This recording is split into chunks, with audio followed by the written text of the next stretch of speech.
Bonsoir à toutes et à tous. Merci d'être venus aussi nombreux. Nous sommes très contents de vous accueillir pour cette première conférence dans le cadre du mois de septembre turquoise. Peut-être que c'est un petit peu nouveau pour certains ou certaines d'entre vous. On connaît tous maintenant, je crois, Octobre Rose, qui est le mois dédié au cancer du sein. On connaît un peu moins Septembre turquoise, qui est le mois dédié au cancer gynécologique bas, donc plutôt le cancer du col de l'utérus, cancer de l'ovaire ou des trompes, cancer de l'utérus, et aussi des cancers plus rares comme cancer de la vulve ou du vagin. Et donc ce soir, nous avons choisi d'axer cet échange autour de la prévention, du dépistage et de la détection précoce aussi des cancers gynécologiques. Et je vais donc passer la parole à mes collègues qui vont avec moi animer cette soirée. Je vais commencer aussi par remercier notre partenaire GSK qui nous permet de réaliser cette soirée dans des conditions sympathiques. Et donc, je laisse le docteur docteur Drouillet se présenter. Donc bonsoir, moi je suis le docteur Jorda Pauline. Je suis gynécologue médicale ici au centre Henri Becquerel. Et puis il y en a certaines notamment d'entre vous que je connais déjà un petit peu, des sages-femmes notamment. Vous devez me connaître au travers probablement de mon activité de colposcopie, puisque c'est ce que je pratique en lien avec les cabinets de ville. Et j'assure également le suivi gynécologique des patientes de Becquerel qui sont suivies donc, dans le cadre du cancer, cancer tout venant, mais principalement gynécologique et cancer du sein, et aussi pour les patientes femmes à risque, patientes mutées avec des prédispositions génétiques au cancer.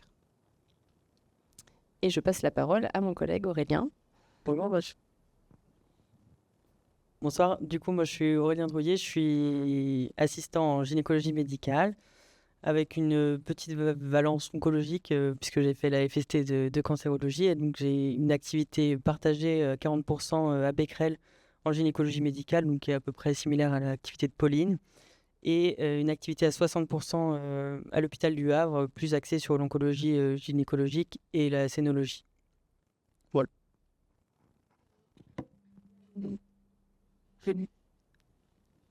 Le docteur Poto qui va nous rejoindre incessamment sous peu, qui va aussi co-animer cette soirée. Et je finirai aussi par me présenter, puisque je me suis rendu compte que je ne l'avais pas fait.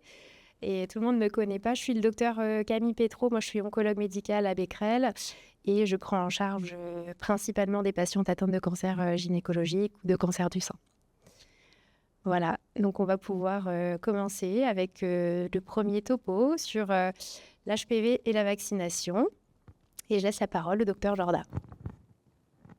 Merci Camille. Donc on va démarrer par le premier topo qui parle du papillomavirus et de la vaccination, donc un topo axé vraiment sur la prévention primaire. Alors, on va démarrer. Donc il faut savoir que le papillomavirus concerne tout le monde. C'est vraiment le mot-clé, les garçons et les filles.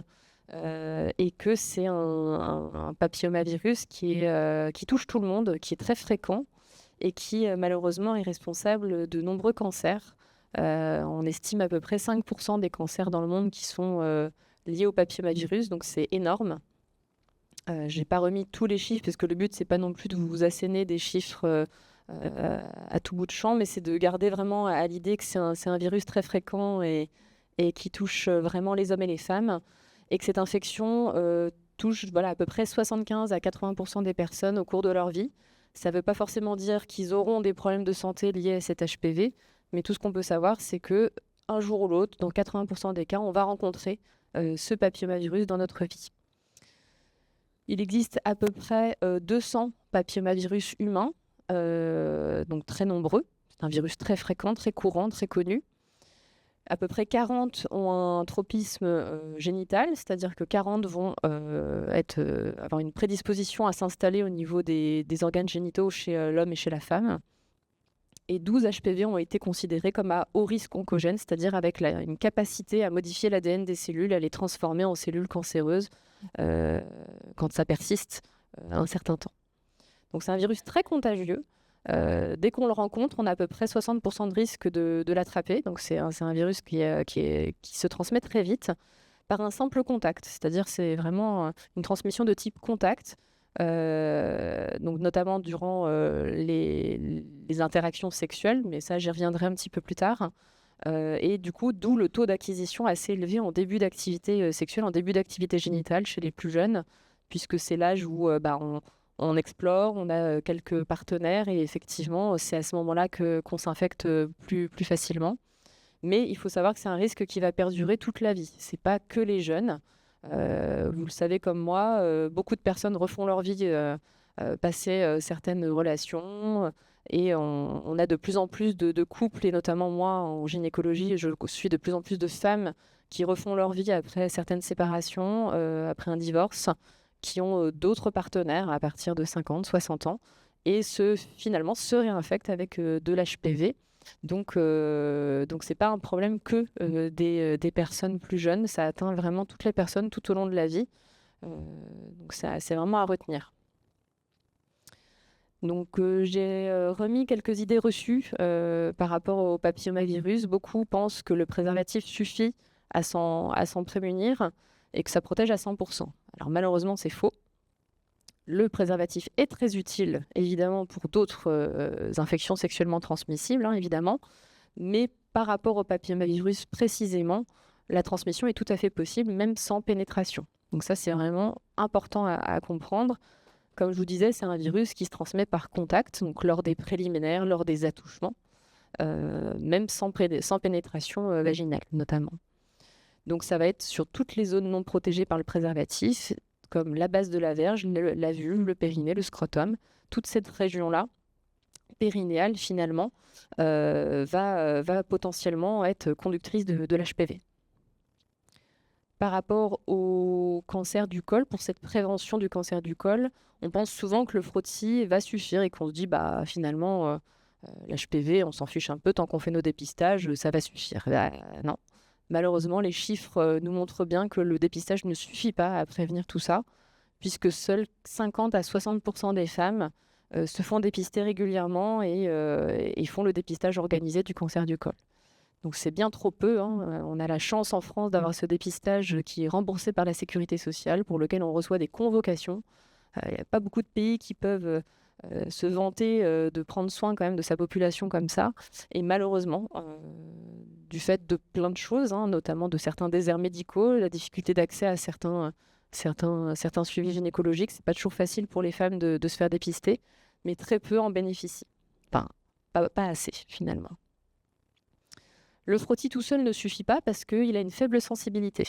C'est-à-dire qu'il a une sensibilité d'à peu près 60%, contre 90% pour le test HPV. Donc on peut se dire que le frottis, c'est bien, mais c'est pas très sensible. Le test HPV, lui, est très performant, mais il manque pour le coup de spécificité. On peut tout à fait être HPV positif, mais pas forcément avoir d'anomalie sur le col. Donc il y a des risques de faux positifs, et donc l'intérêt, c'est d'avoir finalement les deux. Quand on a un HPV qui est positif, c'est toujours très intéressant d'avoir le frottis derrière qui nous dit s'il y a des anomalies des cellules ou pas. Donc même avec un dépistage organisé, malheureusement, on atteint quasiment jamais les 100%, même si c'est finalement le chiffre vers lequel on essaye de tendre. Dernière idée reçue, c'est mon enfant a déjà eu des rapports sexuels, ça sert à rien de lui faire le vaccin. C'est faux aussi. C'est sûr que la vaccination est bien plus efficace avant la contamination et avant l'exposition au virus, évidemment, comme n'importe quelle vaccination. Mais pour autant, elle va être recommandée en rattrapage jusqu'à 19 ans pour les garçons et pour les filles. Pourquoi ? C'est parce que ce risque d'infection va perdurer toute la vie, comme je vous l'ai dit tout à l'heure. On peut se contaminer à l'HPV toute notre vie. On a tous une vie qui change et on ne peut pas savoir de quoi la vie est faite. Et 50% des cancers du col vont être dus à des types d'HPV qui vont être contractés après l'âge de 20 ans. Donc même si on a déjà eu des contacts sexuels, ce serait vraiment pas de chance d'avoir été en contact avec les 12 à haut risque en l'espace de quelques années de vie sexuelle. Donc en fait, on sait que même si certains HPV ont été contractés, la vaccination reste efficace. On peut se dire, oui, mais bon, le frottis, ça suffit, on peut dépister facilement les lésions précancéreuses à partir du moment où on se fait suivre. Eh bien oui, c'est très bien, mais traiter des lésions précancéreuses du col, c'est pas du tout anodin. De se dire je me fais pas vacciner ou je ne fais pas vacciner mes enfants, au pire, si elle a quelque chose, ça sera traité et ce sera pris à temps. C'est pas forcément la bonne façon de réfléchir, puisque traiter des lésions précancéreuses du col, c'est pas anodin chez la femme. Il peut y avoir des conséquences importantes pour elle, notamment l'impact psychologique de l'annonce du frottis, se faire entendre que notre frottis est anormal et qu'on doit passer des examens complémentaires avec peut-être une biopsie. Eh ben, ça fait peur. J'ai des patientes régulièrement qui viennent en colposcopie à ma consultation. Elles sont très stressées, elles sont très inquiètes. Et évidemment, après avoir vu des choses sur Internet, elles se disent que on part sur des choses très graves. Donc l'impact n'est pas anodin. Il y a un retentissement, notamment sur leur vie sexuelle. Il y a des femmes qui arrêtent d'avoir des rapports sexuels ou qui ont peur d'en avoir à cause de ça. Ça occasionne du stress, parfois même un état dépressif. Donc c'est vraiment pas anodin pour l'état mental des patientes. Le traitement chirurgical des lésions précancéreuses n'est pas anodin aussi, puisque on pratique ce qu'on appelle la conisation. Donc le principe de la conisation va être de retirer la partie malade du col qui pose problème. Alors oui, ça se passe très bien. Ici à Becquerel, c'est quelque chose qu'on fait régulièrement avec mes collègues chirurgiens. Ça se passe toujours très bien. Il n'y a pas de complications majeures post-opératoires. Le geste est relativement simple, mais c'est pas anodin, parce que ça reste une intervention chirurgicale, ça reste une anesthésie, avec des risques quand même d'infection, des risques anesthésiques, des risques hémorragiques, et c'est pas anodin du tout. Cette conisation peut également avoir des effets sur d'éventuelles grossesses, puisqu'il ne faut pas oublier que ces conisations vont survenir sur des femmes qui auront aux alentours de la trentaine. La trentaine, on sait bien que c'est l'âge auquel, en général, certaines patientes vont avoir leur première grossesse. Et cette conisation, comme vous le voyez sur le schéma, va amputer quand même une certaine longueur du col et réduire la perméabilité du col et le rendre quand même un peu plus fragile. Et donc, exposer la patiente à un risque de prématurité, de menace d'accouchement prématuré et parfois malheureusement de fausse couche tardive quand le col n'est pas assez continent. Donc, j'en reviens au vaccin. Il faut faire vacciner les garçons et les filles le plus tôt possible pour éviter tout ça. Le vaccin HPV, on l'a tous connu sous la forme du quadrivalent pour celles et ceux qui l'ont connu auparavant, il y a quelques années, où ça couvrait le 16 et le 18, donc les plus dangereux. À eux seuls, le 16 et le 18 sont responsables d'à peu près 80% des lésions précancéreuses et cancéreuses du col. Et le 6 et le 11, qui eux sont responsables des verrues génitales, des condylomes, qui sont des lésions bénignes, mais quand même bien embêtantes pour les jeunes. Et puis en août 2018, il y a eu le nonavalent, donc qui comprend en tout 9 papillomavirus, donc 7 à haut risque, et toujours le 6 et le 11. Et donc ce vaccin n'est pas obligatoire, il est seulement recommandé dans le calendrier vaccinal, alors que si on fait le raccourci quand même, un léger raccourci, ça reste un vaccin contre un cancer. Donc c'est quand même pas... Le fait qu'il soit que recommandé, c'est bien dommage. Et d'ailleurs, ça vaccine contre plusieurs cancers, notamment chez les garçons et chez les filles. Jusqu'à janvier 2021, on vaccinait donc les jeunes filles de 11 à 14 ans avec un rattrapage jusqu'à 19 ans. Et on vaccinait uniquement les hommes qui ont des relations sexuelles avec les hommes jusqu'à 26 ans. Donc ça a été une première erreur, a priori, quand même majeure, d'avoir sexualisé le vaccin et de penser qu'en vaccinant toutes les filles, ça protégerait les garçons. C'était mal connaître la méfiance vaccinale française. Et malheureusement, évidemment, vous le savez tous, les jeunes filles n'ont pas du tout été vaccinées à hauteur du 80% qui est recommandé pour avoir une couverture vaccinale efficace. Et ça fait un flop.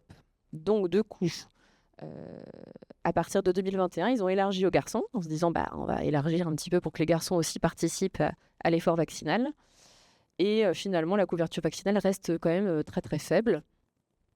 Et parce qu'en fait, effectivement, l'HPV passe également par les hommes, et d'avoir sexualisé le vaccin et d'avoir responsabilisé plutôt la vaccination des filles, finalement, ça a vraiment déséquilibré tout ça, et c'est resté quand même beaucoup dans les têtes des gens.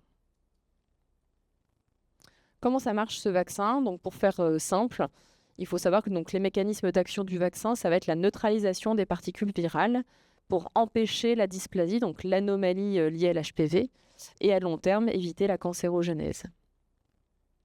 Donc, petite mise au point par rapport à ce vaccin. On entend beaucoup de choses sur les vaccins, sur le risque des vaccins, les complications des vaccins. Il faut savoir en gros qu'il y a 2 types de vaccins. qui existent. Il y a les virus vivants atténués, comme le ROR, qui n'ont pas besoin d'adjuvants, c'est-à-dire qui sont efficaces d'emblée. Il y a les virus inactifs, comme le DT polio-coqueluche, et le Gardasil, le vaccin contre le papillomavirus, qui eux ont besoin d'adjuvants pour potentialiser la réaction immunitaire. En gros, s'il n'y a pas d'adjuvant, ça veut dire que la réaction immunitaire n'est pas suffisamment efficace et du coup, on se retrouve à devoir faire une dizaine, une quinzaine, une vingtaine de rappels vaccinaux parce que c'est pas assez, la réponse immunitaire n'est pas suffisante et ça ne produit pas assez d'anticorps. Donc l'adjuvant est indispensable pour se permettre de n'avoir qu'une ou deux ou trois injections. Et cet adjuvant, c'est l'aluminium. Donc l'aluminium, c'est quelque chose d'assez controversé et on en entend beaucoup parler. Mais ce qu'il faut savoir, c'est que dans ce vaccin, la quantité d'aluminium est vraiment très négligeable. Il faut savoir que l'aluminium, en fait, nous entoure, il est partout, et tout va bien. Enfin, tout va pas bien, mais en tout cas, concernant l'aluminium, ça va. C'est un élément qui est très fréquent sur la Terre, et dans une dose de vaccin de Gardasil, il n'y a que 0,6 mg d'aluminium à l'intérieur, ça, tout en sachant que de 11 à 13 ans, il y aura 2 doses, et de 14 à 19, il y aura 3 doses. Donc ça n'en fait quand même pas beaucoup. Tout en sachant qu'un humain lambda, son apport journalier au niveau de l'aluminium, c'est à peu près entre 2 et 13 mg. Donc on voit bien que par rapport au schéma vaccinal, c'est vraiment négligeable. Il y a eu quelques papiers qui sont sortis sur la myofasciite à macrophages. C'est quelque chose d'anecdotique par rapport aux millions de vaccins qui ont été injectés. Il y a moins de 500 cas qui ont été diagnostiqués. Donc le lien n'a pas du tout été établi de façon significative et on peut être tout à fait rassuré par rapport à ça. Donc c'est très paradoxal. On nous demande d'éradiquer des maladies graves, mais on voit bien que la rougeole est en résurgence malheureusement parce que les gens ne font plus les vaccins. Et on insiste pour trouver des vaccins contre des choses qu'on estime graves, comme le VIH, les hépatites, le Zika, l'Ebola. Mais on a eu l'exemple du Covid, et malheureusement, là, on a quand même un vaccin contre un cancer, directement. Et même ça, on ne le fait pas. Donc, c'est un vrai problème. Donc, en tout cas, l'idée, c'est de rassurer les gens par rapport notamment à cet argument de l'aluminium, parce que c'est vraiment un argument que j'entends très régulièrement. Et on peut vraiment les rassurer. C'est vraiment négligeable. Il y a eu quelques rapports, quelques études pour rassurer aussi sur cette sécurité du vaccin. Il y a une énorme cohorte de plusieurs millions de jeunes filles qui ont été vaccinées, avec certaines vaccinées et comparées à une population non vaccinée. 14 pathologies auto-immunes ont été analysées et la seule association statistique qui a été établie, c'était par rapport au syndrome de Guillain-Barré, avec un hasard ratio d'à peu près 4. Donc ça faisait 1 à 2 cas supplémentaires pour 100 000 doses. Donc en soi, c'est important de le savoir. Mais surtout, ce qu'il faut savoir, c'est que le syndrome de Guillain-Barré peut survenir sur n'importe quelle réaction immunitaire. Sur n'importe quel vaccin, ce n'est pas spécifique au Gardasil. Quand on se fait vacciner, on a une réaction immunitaire et on ne peut pas savoir si la personne est prédisposée à développer après des maladies auto-immunes ou un syndrome de Guillain-Barré qui peut survenir soit sur un vaccin, soit sur un stress physique ou psychique, ou notamment parfois après des interventions chirurgicales. Donc ce sont des choses qui peuvent arriver. Pour les études les plus récentes, je vous en ai mis quelques-unes, je ne vais pas toutes les redétailler, mais en tout cas l'étude anglaise de 2017, elle ne retrouvait pas de surrisque de Guillain-Barré par rapport à 10 millions de doses de vaccins, donc c'était plutôt très rassurant. Une étude québécoise, pareil, en 2018, était très rassurante sur le Guillain-Barré. Et il y a une énorme revue qui a été parue en 2018 qui a résumé 26 essais, donc vraiment une très grosse étude, une énorme revue de la littérature, pareil, qui était très rassurante sur les effets indésirables liés à la vaccination. Donc on peut être vraiment rassuré sur les effets secondaires et le risque que peuvent prendre les patients à faire ce vaccin. Donc pour ce qui est du calendrier recommandé, donc comme je vous disais, de 11 à 14 ans, c'est 2 doses. Et de 15 à 19, c'est 3 doses. Et chez les hommes qui ont des relations sexuelles avec les hommes, on a gardé l'âge jusqu'à 26 ans. C'est peut-être voué à se modifier, mais pour le moment, c'est comme ça. Pareil, je vous ai remis quelques études, parce que d'autres pays font bien mieux que nous, évidemment. Notamment en Angleterre, en Suède, en Australie. Et ils commencent déjà à avoir des bénéfices puisqu'eux vaccinent beaucoup mieux leur population que nous depuis très longtemps. Il faut savoir que c'est un vaccin qui existe depuis une vingtaine d'années à peu près. Donc, tous ces pays qui finalement ont eu des couvertures vaccinales bien plus importantes que nous commencent déjà à voir 20 ans plus tard les bénéfices de leur vaccination chez les jeunes femmes. Et en 2020, voilà, ils ont étudié sur à peu près 1,6 million de jeunes filles que c'était efficace. Donc, il y avait moins 88% des lésions précancéreuses du col si la vaccination était faite avant 17 ans. Donc, c'est énorme, hein, c'est vraiment très intéressant comme chiffre. Et pareil, sur une étude anglaise, sur 13 millions de jeunes filles, 87% de réduction des cancers HPV induits sur la vaccination entre 12 et 13 ans. Idem, en Australie, on a une baisse de 93% des infections à HPV couvertes par le vaccin en 9 ans. On a des résultats extrêmement encourageants. Et vous n'êtes pas sans savoir, pour celles et ceux qui ont suivi un peu les informations l'année dernière, que le président Macron avait annoncé une généralisation de cette vaccination pour les élèves de 5e à la rentrée 2023, qui n'a malheureusement pas été encore très largement on va dire, efficace, mais c'est en train de se lancer, notamment pour les garçons. Mais à partir de nouveau cette année, rentrée 2024, tous les élèves de 5e seront invités à l'école à se faire vacciner et à faire ce schéma vaccinal. Donc on est vraiment à la traîne par rapport à ce vaccin, hein. Je pense que c'est un peu redondant, mais j'insiste dessus.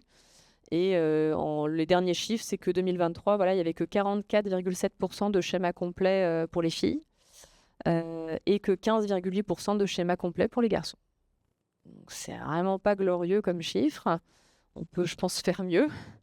Et à droite, on voit bien qu'on est un peu les vilains petits canards de l'Europe, puisque clairement, on est les seuls à pas suivre les recommandations et à pas vouloir améliorer les choses. Donc, l'idée, c'est d'informer, c'est pas non plus de dire aux gens, c'est pas bien de pas vous faire vacciner, de culpabiliser les gens, c'est plutôt de savoir pourquoi ils le font pas, pourquoi ils le proposent pas à leurs enfants, et justement, parfois, trouver des idées reçues et des choses qu'on peut détricoter avec eux. Et finalement, c'est qu'en ayant confiance en ce qu'on propose qu'on arrivera à faire vacciner les gens et pas en les contraignant. Donc en conclusion, ce qu'il faut retenir, c'est que ce virus, il touche tout le monde, les garçons, les filles, à n'importe quel âge, les jeunes, les moins jeunes, les moyens jeunes, et que c'est très important d'en parler, et que seule la vaccination en prévention primaire pourra réduire massivement cette circulation d'HPV au risque. Mais on a cette hésitation vaccinale qui pose vraiment problème et qui doit être résolue parce que vraiment, c'est pour le coup un vaccin sur lequel on a énormément de recul, qui est sécure, vraiment, on ne peut pas faire plus sécure. Donc, il faut vraiment, c'est encore vraiment très difficile d'entendre certains qui disent « Ah, mais mon médecin n'a pas voulu faire vacciner mes enfants, il m'a dit que c'était dangereux ». C'est des choses qu'on ne devrait plus entendre là en 2024, qu'un médecin traitant ne veut pas vacciner, que tel gynécologue ne l'a pas proposé à une femme ou à ses enfants. En tout cas, elle n'en a pas parlé. Et c'est quelque chose que j'entends encore actuellement et c'est quand même dramatique. Il faut aussi désexualiser cette vaccination, hein. Il faut arrêter de dire qu'en vaccinant toutes les filles, ça va protéger les garçons. C'est faux. Il faut vacciner tout le monde. Il n'y a pas de raison que ça touche plus l'un que l'autre. Les cancers HPV induits chez l'homme, ça existe. Et c'est bien embêtant, notamment au niveau ORL. On a eu la semaine de prévention aussi sur l'ORL la semaine dernière ici à Becquerel, et on voit bien que les HPV ORL touchent les garçons et les filles dans de grandes proportions, et si le vaccin n'est pas fait, on voit bien que les cancers ORL HPV induits vont pas tarder à dépasser les cancers du col. Donc c'est un vrai problème de santé publique qui est déjà acté aux États-Unis, et on sait bien malheureusement que tout ce qui arrive aux États-Unis nous arrive dessus tôt ou tard. Et eux commencent déjà à avoir un pic des cancers ORL HPV induits qui dépasse déjà pour eux les chiffres du cancer du col. Donc c'est quand même assez dramatique. Et donc par rapport à ce vaccin, voilà, il y a un certain avenir, des questionnements qui sont par rapport à ce vaccin HPV. On se pose la question de vacciner les patientes justement après déconisation pour booster un petit peu leur immunité et accélérer la clairance virale. C'est quelque chose qui est en questionnement actuellement et qui tend à être préconisé. Et pourquoi pas élargir les indications au niveau des âges. Et pour le moment, c'est en questionnement aussi, et on verra ce qu'il en sera. Voilà pour la présentation. Et puis, s'il y a des questions, n'hésitez pas, je suis dispo à y répondre. Alors, on se fait quelques minutes de questions vraiment ciblées HPV vaccination. On va juste vous laisser le micro pour que tout le monde puisse bien entendre la question. Ça arrive. Merci. Bon, vous avez peut-être presque répondu. Vous avez dit qu'on va peut-être élargir les âges, parce que c'est ce que j'allais vous demander. Pourquoi est-ce qu'on ne le propose pas à toute la population? Peut-être qu'il y a beaucoup de gens qui le prendraient plus que les enfants, parce que les enfants dépendent de leurs parents, mais que les adultes choisiraient peut-être de se faire vacciner. Alors, il y a plusieurs... C'est peut-être un coût. Oui, il y a plusieurs réponses à ça. C'est que déjà, d'une, effectivement, d'un point de vue financier, l'État ne s'y retrouvera pas de vacciner tout le monde comme ça. Après, il faut savoir que ça reste un vaccin qui a ce qu'on appelle une AMM. Enfin, il a été testé. Si on regarde bien l'indication de ce vaccin, il est préconisé dans ces âges-là, donc ceux que j'ai indiqués. Mais il a été testé sur des femmes, notamment jusqu'à l'âge de 45 ans. Donc, en fait, il a une AMM jusqu'à 45 ans. Donc ça veut dire qu'il est sécure, il a été testé et il est approuvé pour les femmes jusqu'à 45 ans, mais il n'est pas recommandé. Donc c'est-à-dire qu'il ne sera pas remboursé. Donc ça veut dire qu'en France, une femme par exemple de 35 ans qui veut se faire vacciner, elle peut, si quelqu'un accepte de lui faire cette ordonnance, par contre, elle paiera ses doses de vaccin. D'accord. Par contre, par rapport à la légitimité et l'efficacité de cette vaccination, on est un petit peu dubitatif puisqu'on sait que la réponse vaccinale sera bien moins importante et bien moins efficace. Le risque, en fait, c'est juste de faire ce vaccin et que ça ne marche pas très bien. Voilà, D'accord. c'est ça. D'accord. Merci.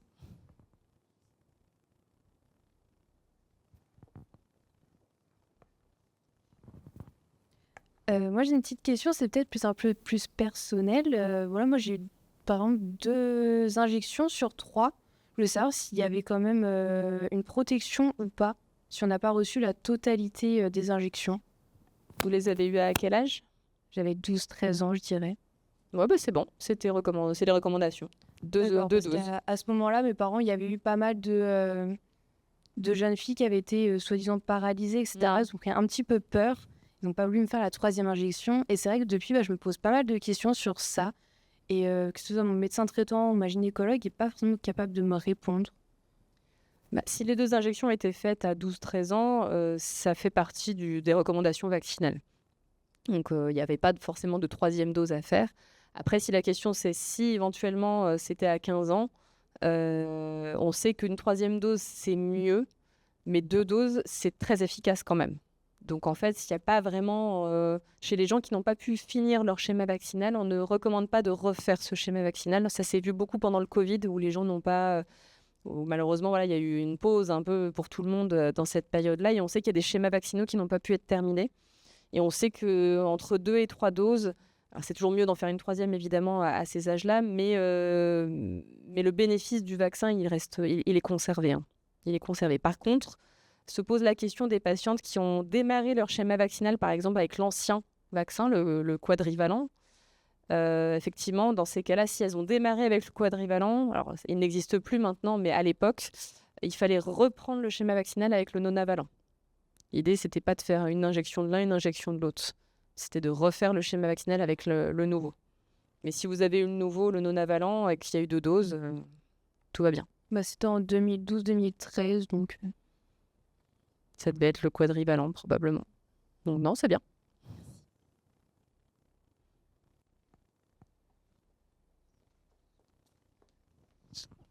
Tout à l'heure, tu as dit qu'on recevait des courriers incitant à faire le test. Je ne sais pas quand, parce que moi, j'ai jamais rien reçu personnellement. Pourtant, je sais pas, je suis la comme seule pour dites-moi. comme pour les mammographies, là, il y a eu Mammographie, pas de problème, j'ai Ouais. reçu, mais Et bah si, à partir de cette quel année, âge je suis censée le recevoir, ou la population est censée le recevoir? chaque région a son centre spécifique pour le dépistage. Nous, on a ce qu'on appelle le CRCDC, ici à Rouen, qui s'occupe de la Seine-Maritime et qui s'occupe du dépistage organisé en Seine-Maritime. Donc ça dépend aussi de où on est localisé en France. Et cette année, notamment, il y a eu un envoi de courrier de rappel de frottis et de tests HPV à faire.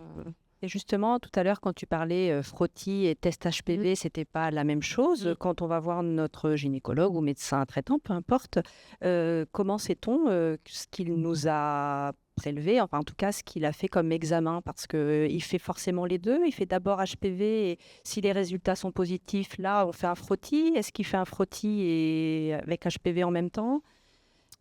Alors, le prélèvement est exactement le même. Quand on fait un frottis et un test HPV, ça reste un examen au spéculum. On expose le col et on fait un prélèvement où on va frotter le col de l'utérus avec une petite brosse. Et le petit pot dans lequel on le met est exactement le même. C'est juste sur le bon de demande, en fait. C'est le médecin qui va choisir en fonction des antécédents de la patiente et en fonction de son âge. Est-ce qu'on part sur du frottis ou du test HPV ou parfois les deux. Mais ça, c'est le médecin qui va le déterminer dans son bon de demande. Donc en fait, quand on ne pose pas la question et qu'on nous fait un frottis, entre guillemets, qu'on fait le geste, c'est vrai que si on ne pose pas la question au médecin, on ne sait pas forcément ce qu'il a fait analyser. Donc en général, moi, en tant que gynéco, j'ai tendance à le dire. Surtout que voilà, moi, j'ai connu la transition entre frottis, test HPV pour les femmes de plus de 30 ans. Donc le rythme de surveillance n'est plus le même, donc il faut aussi informer les patientes de comment, le pourquoi du comment. Ouais. Moi, j'ai une petite question par rapport à rendre obligatoire cette vaccination, puisqu'on sait quand même qu'il y a, je crois, 11 vaccins obligatoires chez les enfants. Pourquoi est-ce que ce n'est pas fait au vu du recul que l'on a maintenant, notamment dans les pays qui, eux, vaccinent depuis longtemps et ont des résultats plutôt probants? C'est vrai qu'on est quand même sur une pathologie, un cancer, c'est pas rien. Qu'est-ce qui fait qu'aujourd'hui, on ne va pas le mettre au même titre que les autres vaccins?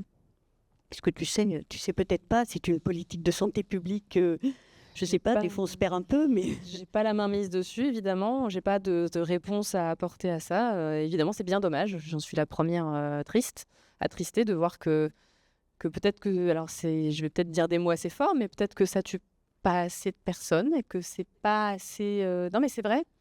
Peut-être que... Et puis surtout des femmes, accessoirement. Donc, c'est mon côté féministe agressif qui ressort. Mais peut-être que malheureusement, pas assez de femmes en ont subi les conséquences et que peut-être qu'un jour, ça le sera. On va y venir parce que ça y est, enfin quand même, on vaccine les garçons, les filles, on y vient. Mais peut-être que malheureusement, les pathologies dont sont issues l'HPV ne sont pas encore suffisamment interprétées comme importantes pour que ça devienne obligatoire. Visible, effectivement. Peut-être que notre système de santé, on est trop performant pour traiter tout ça et peut-être qu'on les traite trop bien et que c'est un peu passé sous silence, alors que malheureusement, comme je le disais, c'est lourd de conséquences, même avant que ça devienne du cancer. Mais il n'y a pas de réponse. On va garder des petites questions pour la fin. Je vous propose qu'on enchaîne avec le topo du docteur Aurélien Drouillet, qui va nous parler du coup de dépistage.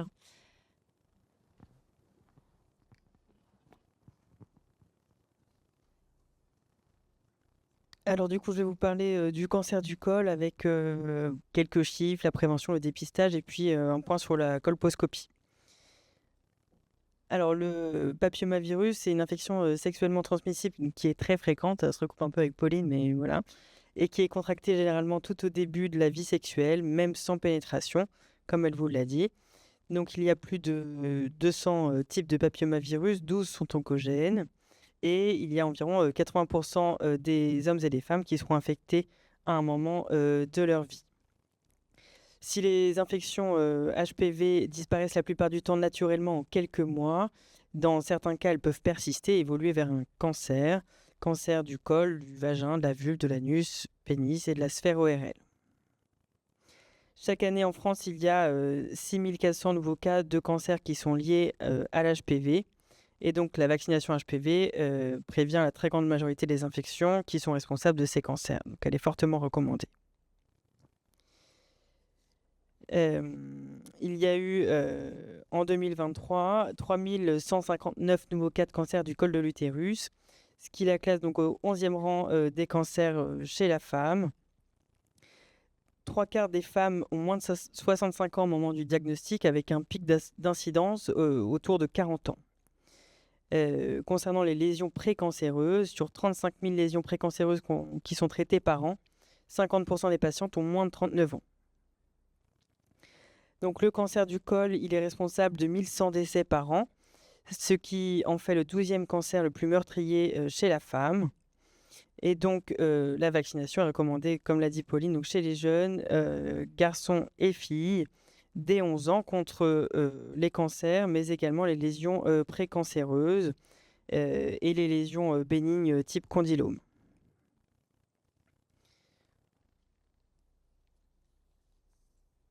Donc, les principaux facteurs de risque du cancer du col sont le tabac, l'âge, l'exposition in utero au distilbène, l'immunodépression, que ce soit le VIH ou d'autres pathologies immunodépressives, ou les traitements immunomodulateurs, les patients greffés, les rapports sexuels précoces et les partenaires multiples, et les infections génitales associées, ainsi que les anomalies du microbiote. Et enfin, les types d'HPV, en particulier le 16 et le 18, sont plus propices à être responsables de cancer du col. Donc, lorsqu'on est infecté par l'HPV, 90% des infections seront éliminées dans les 2 ans, avec une clairance qui s'effectue en 12 mois dans 70% des cas et en 36 mois dans 90% des cas. Le tabac sera le principal facteur qui va inhiber la clairance de l'HPV, et donc le sevrage tabagique sera fortement recommandé en cas d'infection au papillomavirus. En cas de persistance de cet HPV, il pourra être responsable de lésions sur le col, qui seront d'abord des lésions de bas grade, donc avec des frottis plutôt LSIL, des biopsies CIN1. En cas de persistance qui va se faire en plusieurs mois, voire années, ça peut évoluer vers des lésions de haut grade, donc CIN2 et 3 sur les biopsies, avec des frottis plutôt HSIL. Ces lésions, donc CIN2, CIN3, sont des lésions précancéreuses qui ne pourront pas régresser et donc qui nécessitent un traitement par une conisation. On sait qu'en l'absence de prise en charge, il y aura une évolution donc, vers un cancer invasif.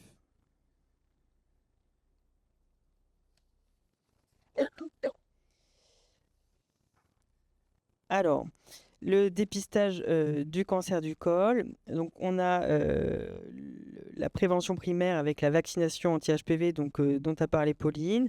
On a la prévention secondaire avec le dépistage dont on va parler. Et puis, la prévention tertiaire avec le traitement, le suivi post-thérapeutique. Les principaux facteurs de risque qui sont où on en a déjà parlé. Alors, la vaccination, on fait un rappel un peu lourd, mais c'est donc le Gardasil non avalent, les HPV 16, 18, 31, 33, 45, 52 et 58, recommandés chez les jeunes femmes et hommes entre 11 et 14 ans, avec 2 doses à 6 mois d'intervalle. Rattrapage possible entre 15 et 19 ans, avec 3 doses à mois 1, 2 et 6, avec un rattrapage possible jusqu'à 26 ans chez les hommes ayant des rapports avec des hommes. Donc, la prévention secondaire, on a d'une part le dépistage organisé du cancer du col. Normalement, c'est la petite affiche qu'on reçoit par la poste. Donc, entre 25 et 30 ans, c'est le frottis cervico-vaginal. Donc, premier frottis à 25 ans, puis 1 an plus tard, s'il est normal, donc 26 ans, puis tous les 3 ans jusqu'à 30 ans. À partir de 30 ans et jusqu'à 65 ans, on fait le test HPV, test du papillomavirus, qui correspond au même prélèvement, mais avec la recherche du papillomavirus sur le prélèvement.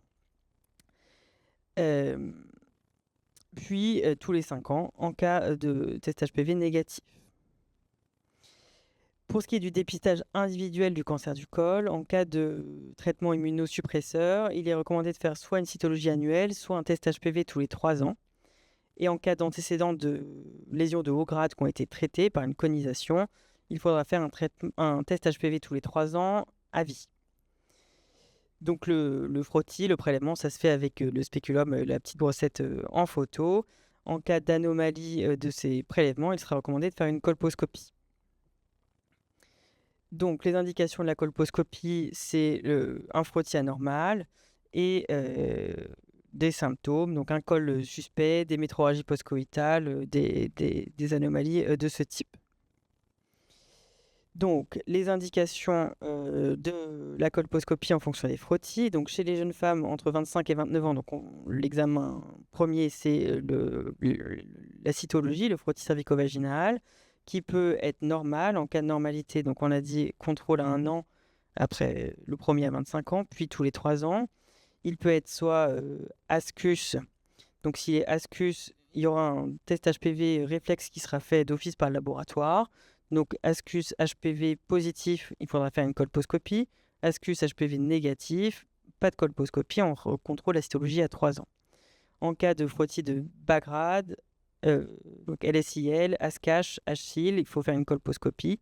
En cas de frottis AGC, il y a un test HPV réflexe également qui est fait comme pour l'ASCUS.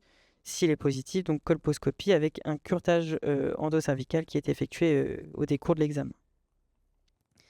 Pour les femmes donc de plus de 30 ans et jusqu'à 65 ans, c'est donc un test HPV qui est fait en dépistage primaire.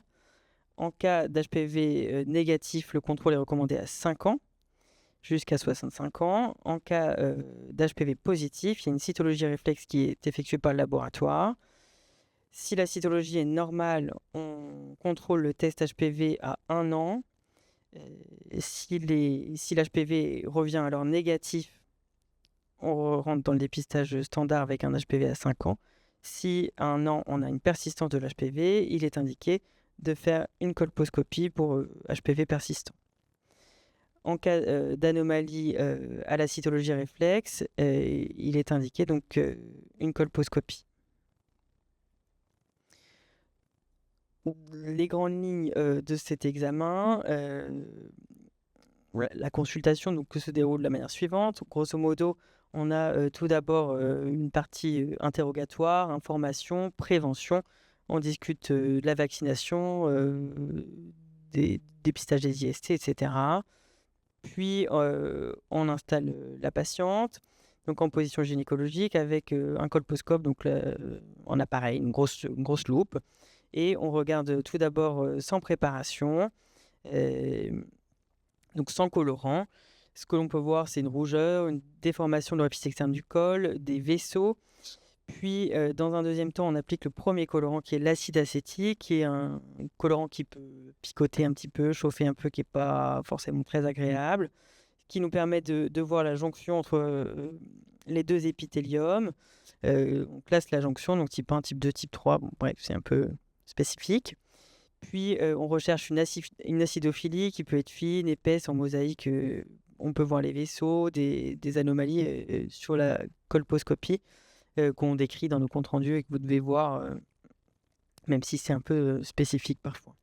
Et enfin, on met le deuxième colorant qui est le Lugol, qui est un colorant marron, un peu couleur bétadine. Et on regarde la réaction, en particulier en dehors des zones acidophiles, donc qui prennent l'acide acétique, qui deviennent blanches à l'acide acétique. C'est des zones qui sont la plupart du temps iodo-négatives, donc qui ne prennent pas le colorant marron et qui deviennent jaunes. Ce colorant, donc le Lugol, nous permet également d'évaluer le vagin, donc on l'applique sur le vagin pour terminer l'examen. Voilà. En fonction de ce que l'on voit, on peut être amené à faire une ou plusieurs biopsies sur le col qu'on envoie donc en anapathe. Ici à Becquerel, on a les résultats en 2-3 semaines et on a l'habitude de rappeler systématiquement avec Pauline les patientes dès qu'on a les résultats pour les tenir informées et puis on envoie les courriers par la suite. Alors, quelques images. Tout d'abord, donc un col normal. Donc à gauche, c'est sans préparation. Au milieu, à l'acide acétique, donc on peut voir la jonction entre les deux épithéliums, je sais pas, juste ici. Et à droite, le Lugol, donc avec une prise homogène du Lugol. Ici, on voit donc sans préparation une petite rougeur au centre qui correspond à un ectropion à l'acide acétique. On voit bien les petites papilles et au Lugol, donc les papilles qui ne prennent pas le Lugol, ce qui est normal également. Ici, un gros ectropion, donc c'est la même chose mais en plus volumineux. Pas d'anomalie majeure. Tu me corriges, Pauline? Et enfin, un cancer du col. Donc à gauche sans préparation, donc on voit un col qui est saignotant. Voilà. À l'acide acétique, on n'a quasiment pas de prise de coloration. On a une acidophilie qui est épaisse un petit peu au centre et puis pas de prise de Lugol non plus. Donc ça, c'était un cancer du col. Alors, Donc après la colposcopie, euh, en cas de colposcopie normale ou de biopsie qui retrouve du bas grade, CIN1 ou normal, il faut donc contrôler, nous on leur dit de contrôler auprès de leur sage-femme, leur gynéco de ville ou leur médecin traitant, le frottis à 1 an de la colposcopie si elle a moins de 30 ans, ou un test HPV à 1 an de la colposcopie si elle a plus de 30 ans. Donc on dit bien 1 an de la colposcopie et pas 1 an du frottis, parce que souvent il y a quelques semaines, voire mois qui se passent entre les deux. Et donc, en cas de conisation, pour une lésion de haut grade, il est recommandé de faire un test HPV 6 mois après la conisation. Voilà. En cas d'anomalie, donc on refait de nouveau la colposcopie. Alors, un petit point sur les autres cancers HPV induits. Donc, chez la femme, il y a les cancers du col de l'utérus, donc ça, c'est le sujet d'aujourd'hui, mais il y a aussi les cancers ORL, les cancers du canal anal et de la vulve et du vagin, qui sont également fréquents. Chez l'homme, le cancer ORL en numéro 1, canal anal, et puis les cancers du pénis, qui restent rares, mais qui sont quand même existants. Donc les cancers des voies aérodigestives supérieures, c'est 15 000 personnes par an en France, et parmi eux, 3 000 sont liés à l'HPV, en particulier au niveau de l'oropharynx. Donc, c'est des cancers qui sont souvent de pronostic sombre, du fait d'un diagnostic souvent tardif, avec des symptômes qui sont longtemps ignorés, voire banalisés. Et c'est un cancer qui, à un stade précoce, a une bonne survie de 80 à 90 ans, mais qui, à des stades tardifs, sont de pronostic beaucoup plus sombre.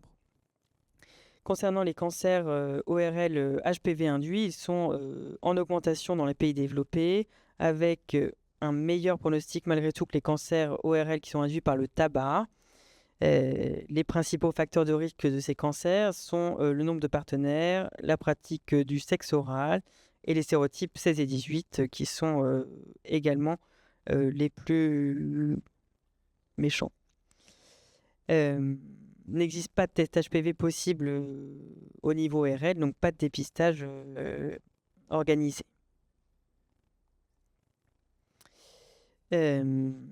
Concernant les cancers HPV induits et donc le quid du partenaire, il existe une incidence de la co-infection entre le col et l'ORL pour l'HPV qui est relativement rare, environ 15% des cas. Et en cas de co-infection, c'est dans 41% des cas des HPV de sérotype identique.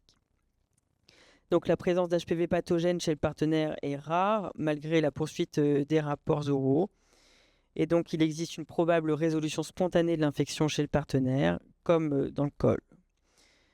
On a un discret sur-risque de cancer HPV induit chez le conjoint, mais sur des données un peu fragiles. Et donc, pour rassurer les patientes, il est possible de proposer un examen gynéco chez la conjointe d'un patient qui a un cancer HPV plus ORL. Donc, la meilleure prévention reste la vaccination.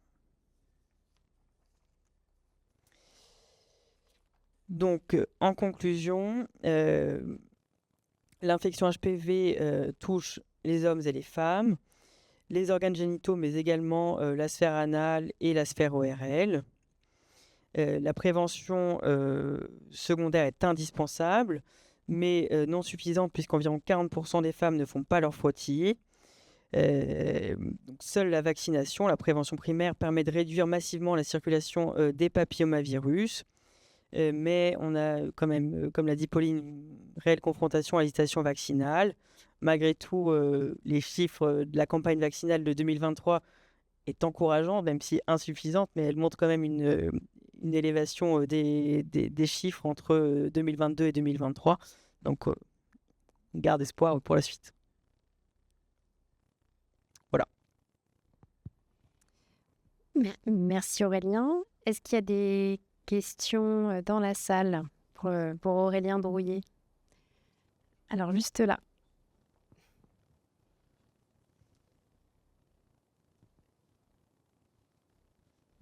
Bonsoir. Dans le cas des affections colorectales pour les hommes comme pour les femmes, il y a un écouvillonnage possible remboursé pour un test HPV? Pablos. Je y crois. Alors, Je c'est laisse pas pas dans les les recommandations actuellement. En fait, c'est un peu chacun fait comme il veut. Il y a pas le frottis anal existe chez l'homme et chez la femme, tout à fait, avec la même. Alors, c'est pas exactement la même brosse que Aurélien a mis sur ce qu'on appelle une cytobrush. Donc, c'est une brosse aussi, mais qui est ronde, qui n'est pas biseautée comme celle que vous avez pu voir. Il faut savoir que le frottis anal se fait dans des cas bien particuliers. C'est vraiment du dépistage, on va dire à titre individuel, par exemple. Une patiente qui a une lésion du col, donc un cancer ou une lésion HPV induite de haut grade, notamment avec de l'HPV 16 et ou de l'HPV 18, en théorie, il faudrait pouvoir lui proposer la réalisation de ce frottis anal. Ce qui pose problème, c'est qu'en fait, on a un risque évidemment de tomber sur un frottis positif, du coup, HPV positif. Donc ça ne veut pas dire qu'elle a forcément une lésion au niveau anal, mais il ou elle d'ailleurs a une lésion anale, mais que cette personne en est porteuse. Par contre, ce qui pose problème, c'est qu'en fait, une fois qu'on dépiste ça, donc comme pour la colposcopie, comme a décrit le docteur Drouillet pour le col, par rapport au frottis anal, quand on a ce dépistage-là d'HPV 16 avec un risque de lésion, il faut faire ce qu'on appelle une anuscopie haute résolution, qui est en fait l'équivalent de la colposcopie, mais pour le canal anal. Et ça, c'est fait par très, très, très peu de gastro-entérologues. L'anuscopie haute résolution, il y a très peu de personnes qui sont formées et qui la font de bonne qualité. Et du coup, ce qui pose problème, c'est ça, c'est l'accessibilité à ce type d'examen. Donc malheureusement, on ne fait pas beaucoup de frottis anal, alors beaucoup moins que je pense on devrait faire, mais parce qu'on a une pénurie de praticiens qui peuvent faire cet examen. Donc c'est un peu triste de réfléchir de cette façon-là, mais en dépistage individuel, c'est un frottis qui existe. Et j'irai un petit peu plus loin dans la question. On n'a pas d'examen de dépistage systématique pour les cancers ORL qui pourraient être liés à l'HPV. Ça n'existe pas. Et donc aujourd'hui, le seul moyen d'aboutir à un diagnostic d'un cancer ORL lié à l'HPV qui débuterait, c'est uniquement quand le patient ou la patiente présente des symptômes qui sont notamment des difficultés à avaler, des douleurs au niveau de la gorge qui peuvent parfois irradier dans l'oreille, une altération de l'état général, et symptômes qui dureraient plus de 3 semaines et qui devraient conduire à un avis spécialisé ORL. Oui. Quand on diagnostique une lésion chez une patiente au niveau du col de l'utérus, souvent, moi, elles me répondent « Mais qu'est-ce qu'on fait pour mon partenaire? Est-ce qu'on peut le dépister ?» Non, on ne dépiste pas les partenaires. Après, moi, ce que je leur dis, c'est de regarder s'ils voient des lésions, des condylomes en particulier. Après, pour les lésions précancéreuses ou cancéreuses, il n'y a pas de dépistage, il n'y a pas de frottis de la verge, a priori, qui sont possibles.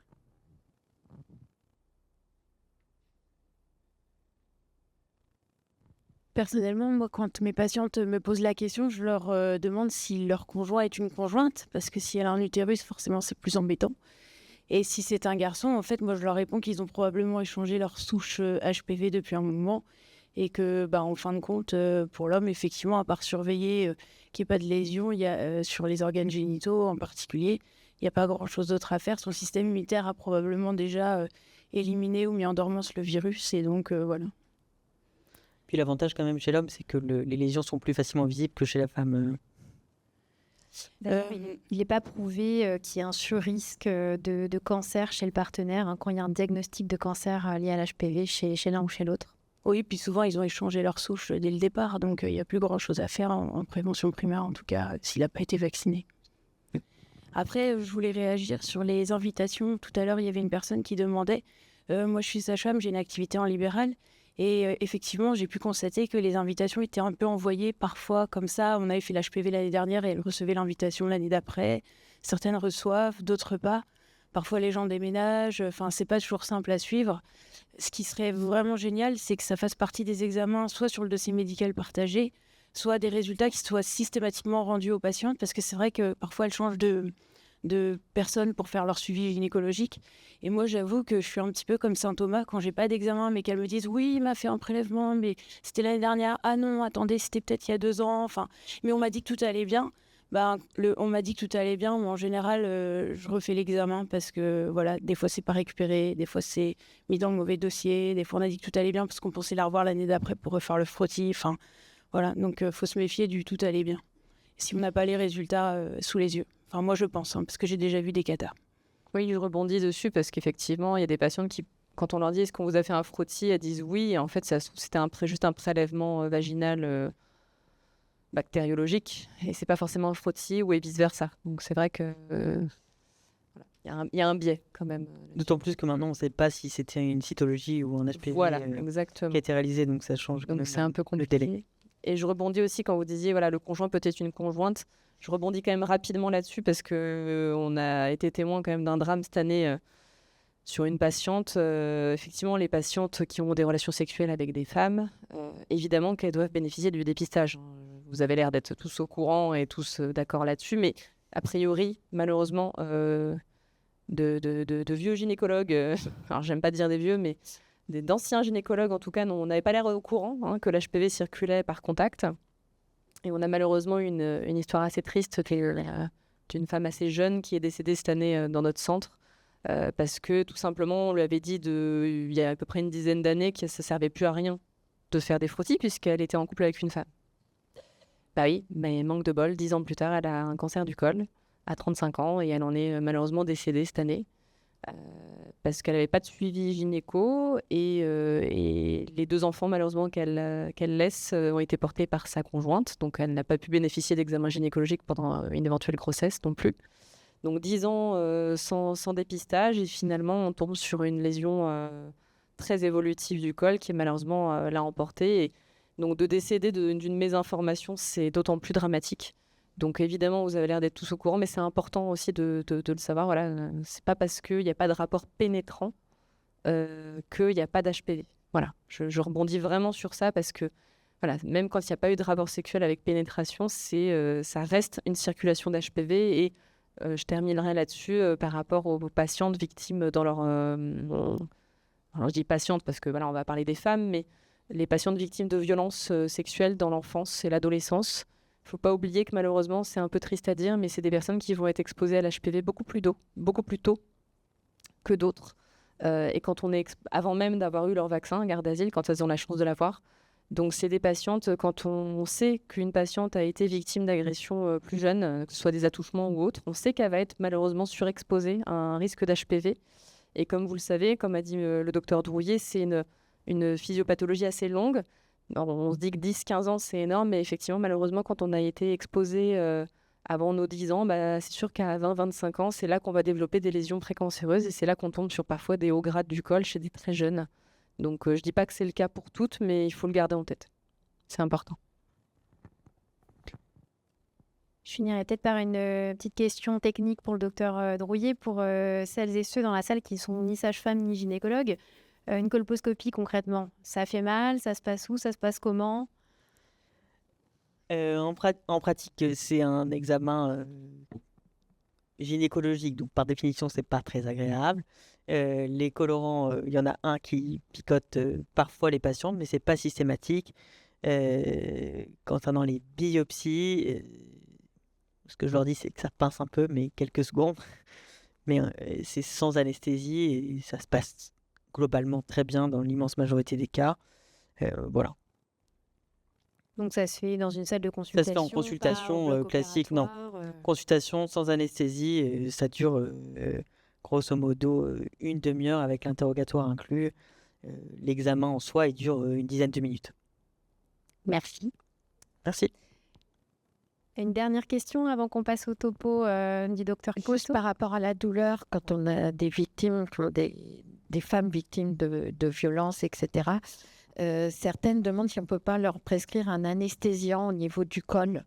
Est-ce que ça fausse les résultats ou est-ce qu'on peut leur mettre un gel de xylocaïne avant Je pense pas que ça fausse les résultats, mais je suis pas persuadé que ça soit très efficace. Mais pourquoi pas. Alors, c'est pas conseillé parce qu'en fait, la xylocaïne, c'est un vasoconstricteur. Et le problème, c'est que nous, les vaisseaux sur le col, c'est hyper important de les voir. Donc, en fait, le fait de mettre de la xylo au niveau du col, déjà, ne va pas forcément rendre l'examen plus acceptable, puisqu'en fait, dans la majorité des cas, quand on touche le col, il fait pas mal. C'est la biopsie qui fait mal. Donc, on n'est pas sûr de biopsier la patiente. Donc, ça se trouve, on va mettre de la xylo pour rien. Deux, effectivement, comme disait le docteur Drouillet, la douleur, on la ressent, comme je dis toujours, au moment où on va ressentir la douleur, la biopsie sera déjà terminée. Donc finalement, ça reste une douleur acceptable, même si c'est certes pas agréable, ça reste acceptable, ça fait moins mal qu'une prise de sang, c'est juste que c'est une douleur qui est relativement inconnue à une zone qu'on a du mal à identifier. Mais la xylo est vasoconstrictrice et les vaisseaux, du coup, se contractent et ne sont plus facilement visibles. Et sur des lésions de haut grade, les vaisseaux, on sait que c'est hyper important de les identifier parce que c'est là où on va biopsier. Je pense surtout que c'est plutôt... Souvent, c'est les patientes qui sont très angoissées avant, etc., qui ont le plus mal, en fait. C'est l'appréhension qui donne le plus la douleur, j'ai l'impression, en tout cas. Oui, et puis la douleur, finalement, c'est plus... Enfin, pour dire les choses, c'est le spéculum qui fait mal, en fait. C'est pas tant le col de l'utérus, quand on le touche avec les cotons avec lesquels on applique le colorant, finalement, c'est pas ça qui fait mal. C'est dérangeant, mais c'est pas douloureux. Chez les patientes, comme vous dites, victimes de violences ou très stressées par l'examen, finalement, c'est la contracture vaginale du vestibule, en fait, de l'orifice vaginal. Et c'est quand on insère le spéculum et qu'on l'ouvre, ça met en tension la fourchette, qui est très contractée, très tonique, et c'est là que ça fait mal. C'est plus ça qui fait mal, en fait, qui est plus difficile. Après, on essaye toujours d'être le plus doux et le plus sympa possible. Après, c'est pas toujours facile. On peut parfois proposer soit un anxiolytique avant, si elles le savent que c'est difficile, pourquoi pas un anxiolytique ou alors, pour le moment, ça m'est pas arrivé, mais on peut proposer la mise en place d'un masque avec du méopa, donc du protoxyde d'azote qui permet de détendre un petit peu. Après, évidemment, on va pas rendre la dame inconsciente. L'idée, c'est qu'elle soit quand même en état de consentir à l'examen et de savoir ce qui se passe. Mais on a ça en consultation qui est possible. On a aussi les super aides-soignantes de consultation qui parfois peuvent venir donner la main, distraire un peu les patientes. Ouais, hypnose conversationnelle. Voilà, on a une infirmière du bloc qui sait faire de l'hypnose conversationnelle. Effectivement, c'est pas mal. Mais les infirmières, elles sont sympas, elles nous aident. Alors, on va vous laisser le micro, excusez-moi. Merci. Pour une toute dernière question. Oui, je vous remercie. Vous avez parlé des HPV, parce qu'il y a plusieurs numéros. Vous avez dit qu'ils pouvaient disparaître. Ils pouvaient être présents, puis ensuite ne plus être présents. Alors, vous pourrez développer un petit peu ? En fait, dans différents cas, donc l'HPV peut être ce qu'on appelle une infection transitoire. C'est ce que je disais, 80% des gens ont une infection transitoire, c'est-à-dire va être au contact de l'HPV. Dans la majorité des cas, cet HPV va être détruit par le système immunitaire, donc ce qu'on appelle la clairance virale. Donc ça, en général, ça va de quelques mois à quelques années. On n'est pas tous égaux face à notre système immunitaire. Il y a des gens qui ont un système immunitaire très performant et en fait, ça va passer totalement inaperçu. D'autres où ça mettra un peu plus de temps. Soit il va être complètement négativé, c'est-à-dire que le test HPV sera négatif et le virus ne sera plus présent au niveau de la filière génitale. Soit il se négative, mais il reste ce qu'on appelle en phase de latence, c'est-à-dire que l'HPV sera là, mais il ne sera plus actif au niveau du col. Donc le test HPV sera négatif, mais sans le savoir, la patiente sera toujours porteuse de cet HPV et que potentiellement, un jour, sur une baisse d'immunité, sur un stress X ou Y, parfois, on ne sait pas pourquoi, ça va se repositiver. Donc en fait, c'est pour ça que c'est très dur de dater quand les femmes sont HPV positives alors qu'elles ne l'étaient pas 5 ans avant. Elles pensent qu'elles ont forcément contracté cet HPV dans les 5 ans avec un nouveau partenaire ou un partenaire qui, avec des doutes d'infidélité ou des choses comme ça. Vraiment, il faut leur dire que ça n'a rien à voir. C'est un HPV qu'elles peuvent avoir depuis très longtemps qui était en phase de latence et qui malheureusement, tout d'un coup, s'est réveillé. Donc on ne peut pas dater les choses. Mais c'est vraiment deux choses différentes. Soit on le négative complètement, soit il reste, mais endormi. Merci. Je vous propose qu'on passe au topo sur les signes d'alerte des cancers gynécologiques par le docteur Poteau, qui est donc chirurgien gynécologue au centre Henri Becquerel. Bonsoir à tous. Moi, je me lève parce que je suis chirurgien et j'aime bien être active. Alors, je suis très contente de voir que la salle est pleine. Ça fait plaisir. Les cancers gynéco, je dirais, c'est pas tabou, mais ça peut mettre mal à l'aise. On en parle peu. On a parlé beaucoup, des cancers du sein. Octobre Rose, ça marche. Et on voit que ça a un impact, nous, sur la prise en charge, le fait de pouvoir en parler simplement, que tout le monde soit au courant de ce qu'on fait, de la prévention qu'on peut faire, de la vaccination. Et ça a un impact direct sur la prise en charge des patientes et sur la guérison des patientes aussi. Plus un cancer est pris tôt, plus il guérit.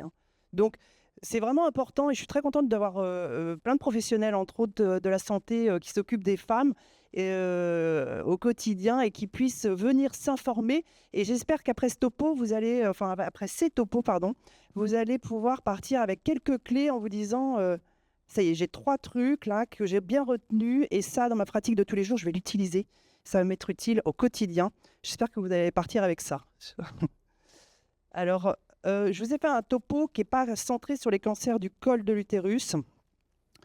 Je vais parler un petit peu de tous les cancers. Alors, c'est difficile c'est une conférence grand public, c'est difficile de pouvoir dire tout, mais voilà, je voudrais juste quelques notions clés que vous puissiez retenir et partir avec ces idées qui resteront dans vos têtes. Les cancers gynéco, j'exclus le cancer du sein, qui est bien un cancer gynécologique, mais aujourd'hui, c'est cancer gynécologique bas-ventre. Donc, on parle du petit bassin. Donc, on va se concentrer sur les 3 principaux cancers aujourd'hui, qui sont le cancer de l'endomètre, donc ce qu'on appelle l'endomètre, le corps de l'utérus, qui est le plus fréquent. C'est le cancer le plus fréquent et qui est le cancer en très forte augmentation. Donc celui-là, c'est vraiment le cancer sur lequel il va falloir se concentrer. Et je pense que les professionnels de ville vont y être confrontés de plus en plus. Donc ça, il faut le connaître. Celui-là, il faut vraiment le connaître. Aujourd'hui, c'est 8500 patientes par an diagnostiquées avec un cancer de l'utérus. Demain, ça sera 10 000. Après-demain, ça sera 12 000. Donc ce cancer-là, il faut vraiment le retenir. On a parlé des cancers du col de l'utérus et je pense que vous avez beaucoup d'informations. La notion clé du cancer du col de l'utérus, ça reste quand même la vaccination et le frottis. Voilà. C'est les 2 éléments qu'il faut retenir pour la pratique de tous les jours.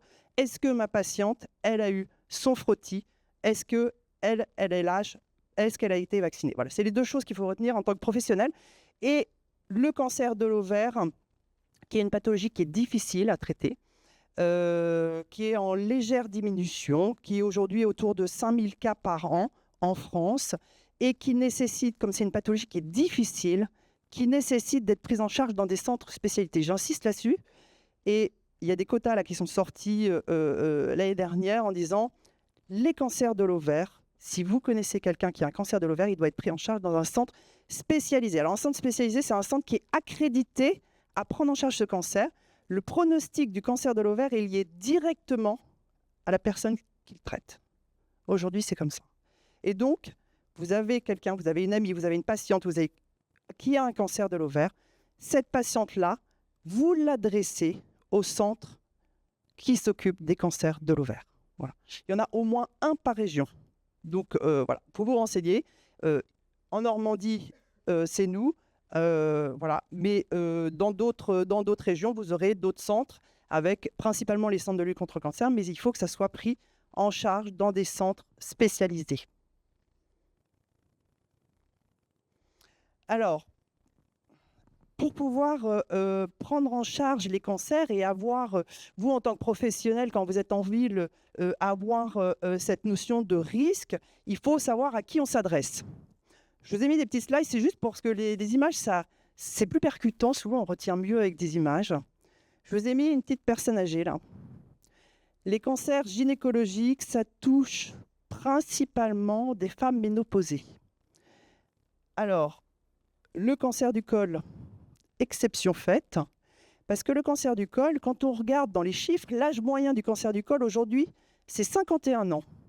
Mais l'âge moyen, en fait, c'est une moyenne entre le pic de cancer du col qu'il y a vers l'âge de 30-40 ans, associé au pic de cancer qu'on a vers 60-70 ans.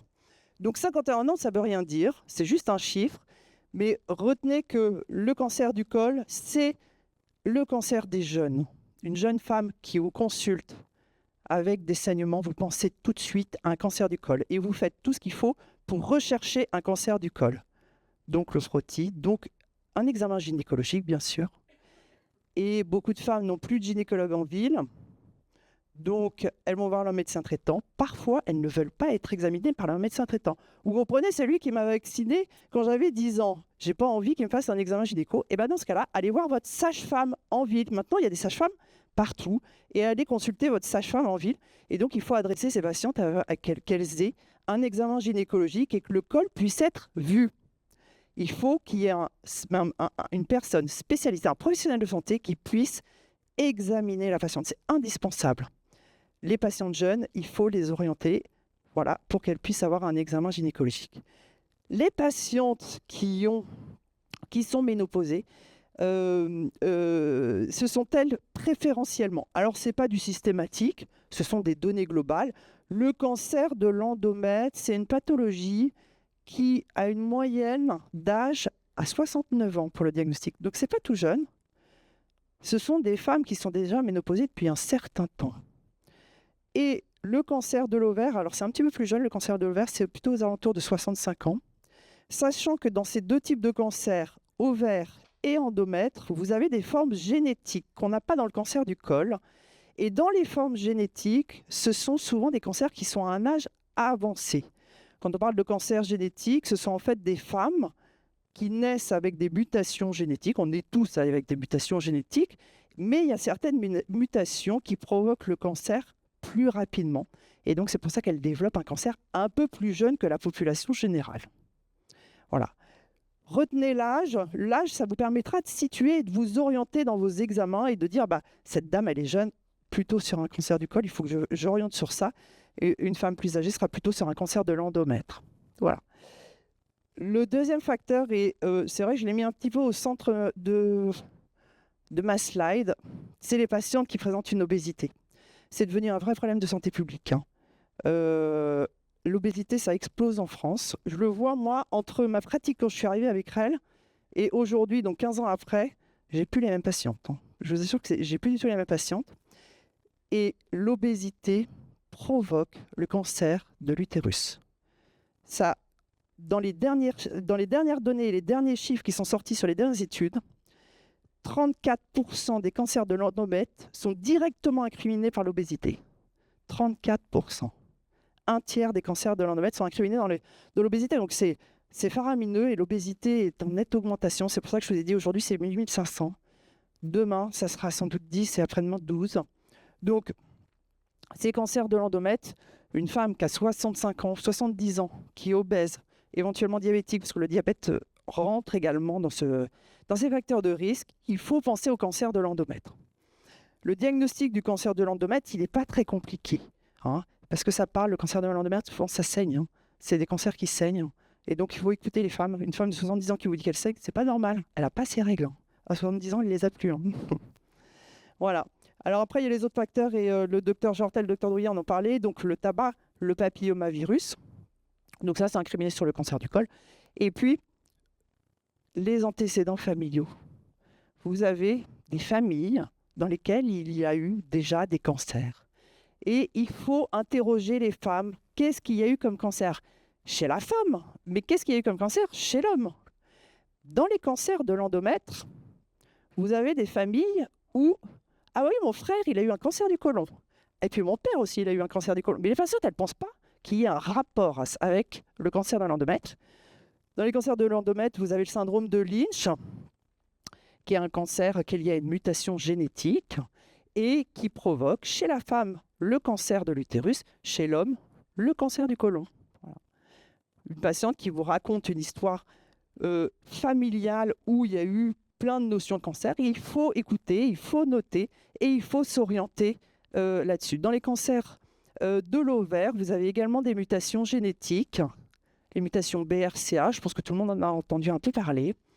Et donc, ce sont des histoires familiales de cancer du sein. Voilà. C'est la maman, la sœur, la tante a eu un cancer du sein, alors pas forcément cancer de l'ovaire, et elle présente un cancer de l'ovaire. Donc voilà, ce sont des notions qu'il faut connaître. Dans le cancer de l'ovaire, il faut savoir les antécédents de cancer du sein. Dans le cancer de l'endomètre, il faut connaître les antécédents de cancer du côlon, cancer digestif. Voilà. Le cancer du col, il n'y a pas de notion génétique pour le moment, puisqu'il est lié à 99% à l'HPV.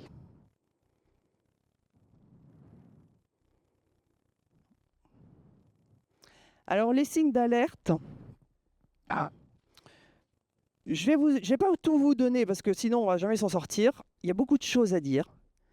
On va faire un petit résumé sur les signes d'alerte pour le cancer de l'endomètre qui est le plus important et qui est celui auquel vous allez être très confronté en consultation. Le cancer de l'endomètre, c'est un cancer qui saigne.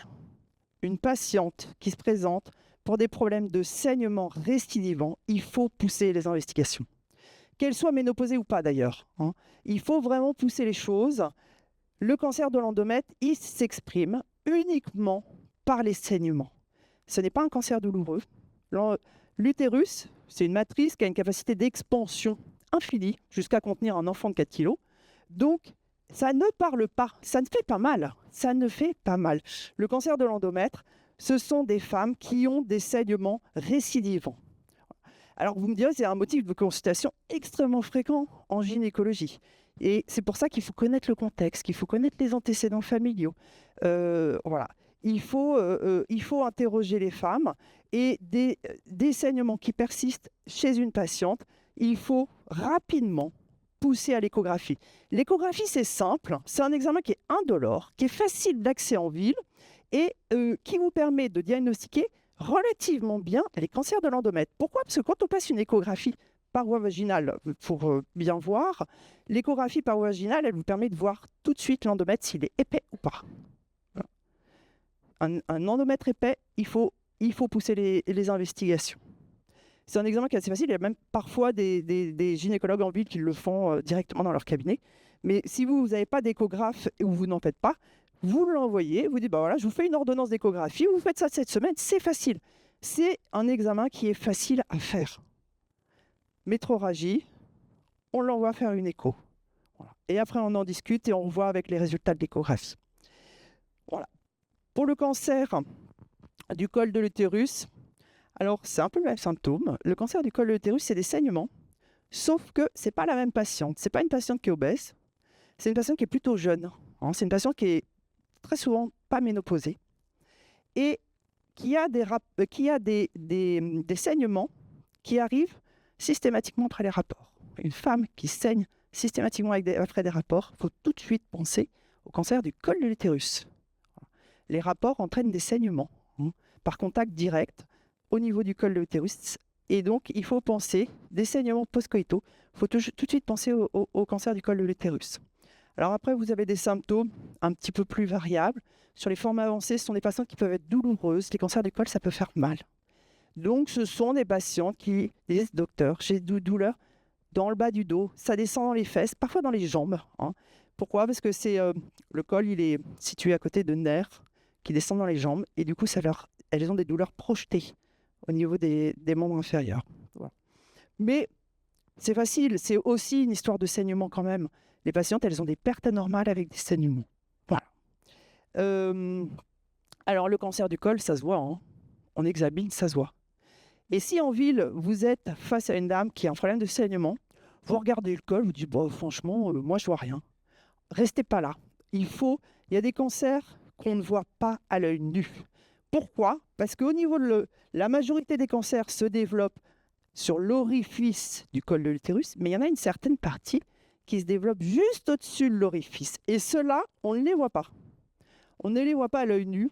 Et donc, il ne faut pas hésiter à pousser les investigations en disant, bah, écoutez, moi, cliniquement, je ne vois rien sur votre col, mais je vais vous adresser à quelqu'un qui est habitué, qui va vous faire éventuellement la colposcopie, qui va vous faire les biopsies.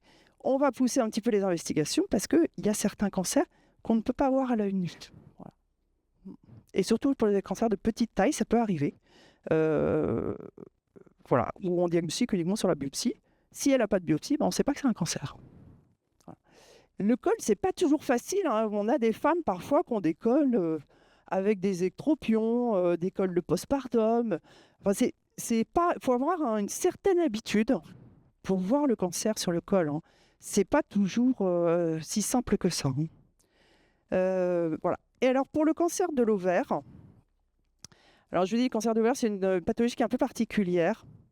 C'est souvent des patientes que vous verrez moins en ville, en tout cas en consultation gynécologique. C'est très souvent des patientes qui ont consulté leur médecin traitant. Les histoires sont très similaires entre les femmes. Moi, je leur demande toujours de me raconter comment on a diagnostiqué.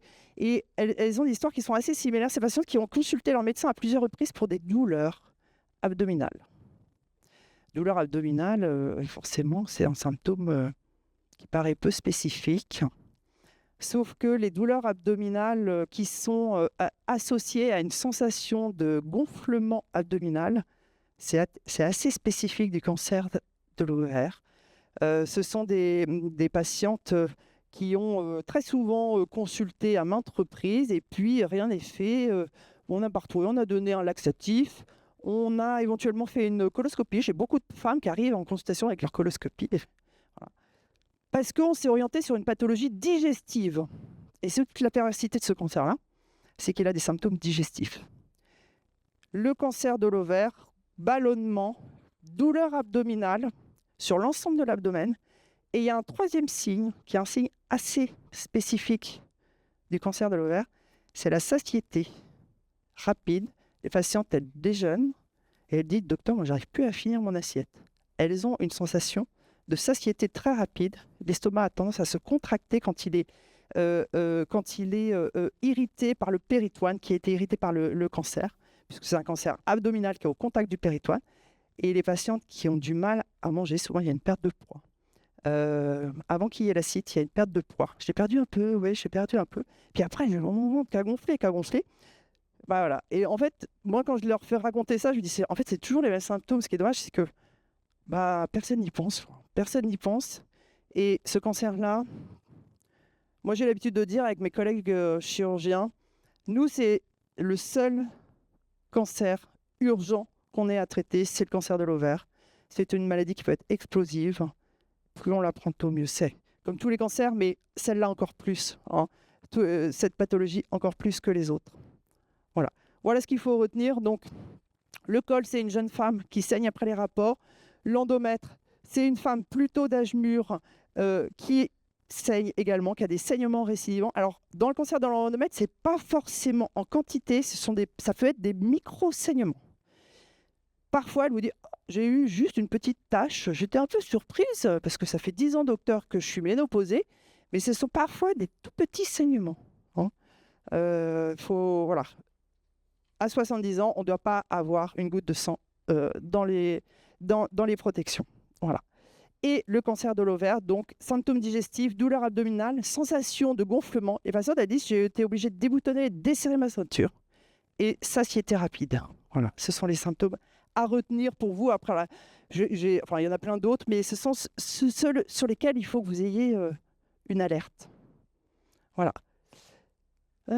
Alors, pour le diagnostic, dans les cancers gynécologiques, parfois, moi, les patientes, je les vois à Becquerel sans le diagnostic. Ce n'est pas un problème. S'il y a une forte suspicion de cancer, vous nous les adressez, ce n'est pas un problème. Même si on n'a pas la biopsie, parfois je fais la biopsie en consultation, on me dit voilà, le col il est vraiment pas beau. Je la vois en consultation, je fais la biopsie, j'ai le cancer 8 jours après, et j'ai le diagnostic du cancer 8 jours après. C'est pas grave ça. Ce qui est important, c'est de penser à nous l'envoyer. C'est ça le plus important. Et j'ai une équipe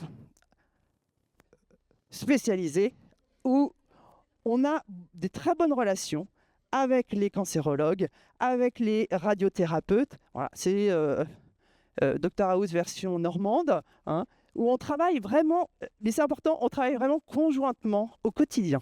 On déjeune même ensemble avec les autres professionnels. Et le fait de travailler conjointement fait qu'on est plus fort. On est vraiment plus fort dans les diagnostics, on avance mieux. On pense à tout. Parfois, on nous adresse, moi, ça m'arrive régulièrement qu'on m'adresse des cancers d'origine digestive, parce qu'en fait, les patientes ou les médecins traitants, sont perdus, personne n'arrive à faire de diagnostic, il y a quelque chose qui se passe dans le ventre, mais on ne sait pas ce que c'est. On prend le dossier, on relit toutes les images qu'elles ont eues, IRM, scanner, examen, etc. Et ensemble, on réfléchit, on dit, c'est pas un cancer gynécologique ou c'est un cancer gynécologique. Regardez, si on regarde sur cette image, la radiologue nous oriente, elle nous fait relire en commission, on relit ensemble les images Et en fait, on arrive à faire des diagnostics qu'on n'est pas capable de faire tout seul. Et on est là aussi pour ça, pour pouvoir diagnostiquer des choses où personne ne comprend rien, parce qu'on a une équipe pluridisciplinaire qui travaille ensemble tous les jours.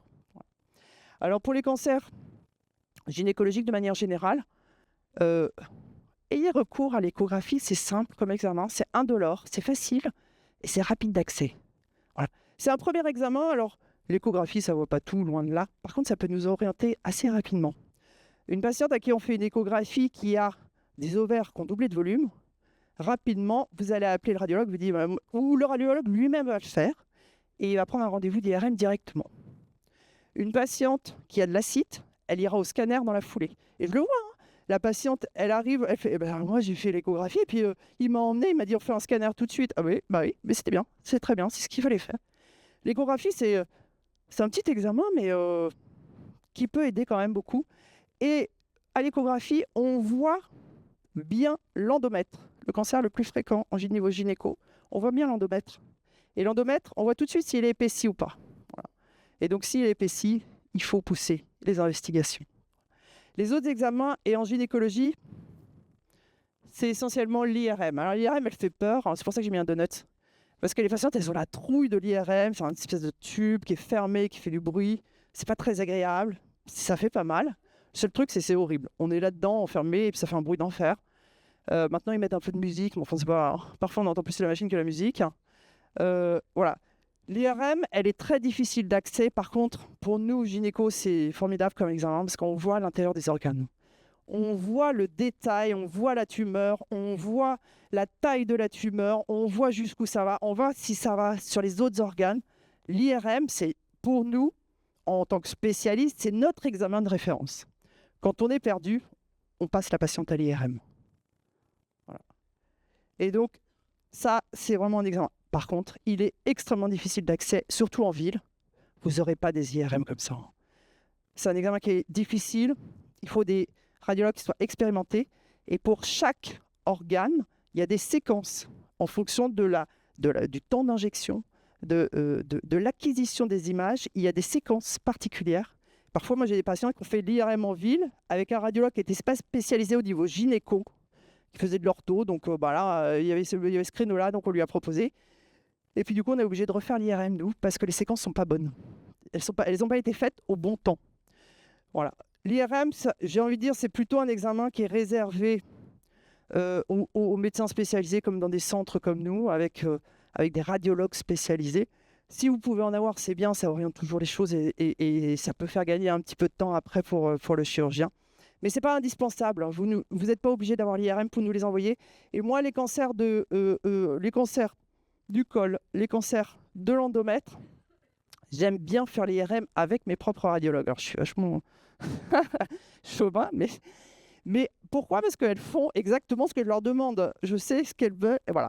Et donc, je préfère avoir les images de mes propres radiologues. Donc, si vous m'envoyez un cancer du col qui n'a pas eu son IRM, c'est pas un problème. Je me débrouille. Ça, voilà. Ça sera fait directement ici. Voilà, donc retenez cancer gynéco, retenez l'écho, ça sert quand même à quelque chose. Examen clinique, bien évidemment, l'examen clinique est essentiel, mais l'écho sert aussi et permet de orienter ou de pousser plus loin. Voilà. Alors, j'ai pas fait de topo sur le traitement. Le but, c'est le traitement, enfin c'est mon domaine. Moi, ce qu'on me demande, c'est de traiter les cancers gynécologiques. Moi, ce que je vous demande, c'est de reconnaître le cancer et de me l'envoyer. Voilà. De pouvoir travailler conjointement. Du coup, je vais passer assez rapidement sur les dernières innovations. Ce qu'il faut retenir, c'est que quand on biopsie un cancer, si c'est fait ici, Becquerel, la biopsie, elle sera poussée jusqu'à la génétique du cancer. C'est-à-dire qu'on va analyser les gènes du cancer et pouvoir typer la maladie. Dans chaque cancer, que ce soit l'endomètre, le col ou l'ovaire, on a des types spécifiques avec des marqueurs spécifiques qui ne seront pas faits forcément en ville. Et donc, ce qui nous arrive souvent, c'est que les biopsies qui ont été faites en ville, quand les patients me sont adressés avec des biopsies, eh ben, je fais revenir les lames de Ville pour qu'on complète l'analyse du cancer et qu'on puisse leur donner le traitement associé. Parce que dans la génétique des cancers, maintenant qu'on est capable d'identifier les anomalies sur le cancer, on peut donner des nouveaux traitements. Et entre autres, vous avez dû entendre parler de l'immunothérapie ou des thérapies ciblées, qui sont des traitements qui viennent compléter la chimiothérapie, qui était jusqu'à maintenant le traitement de base de beaucoup de cancers.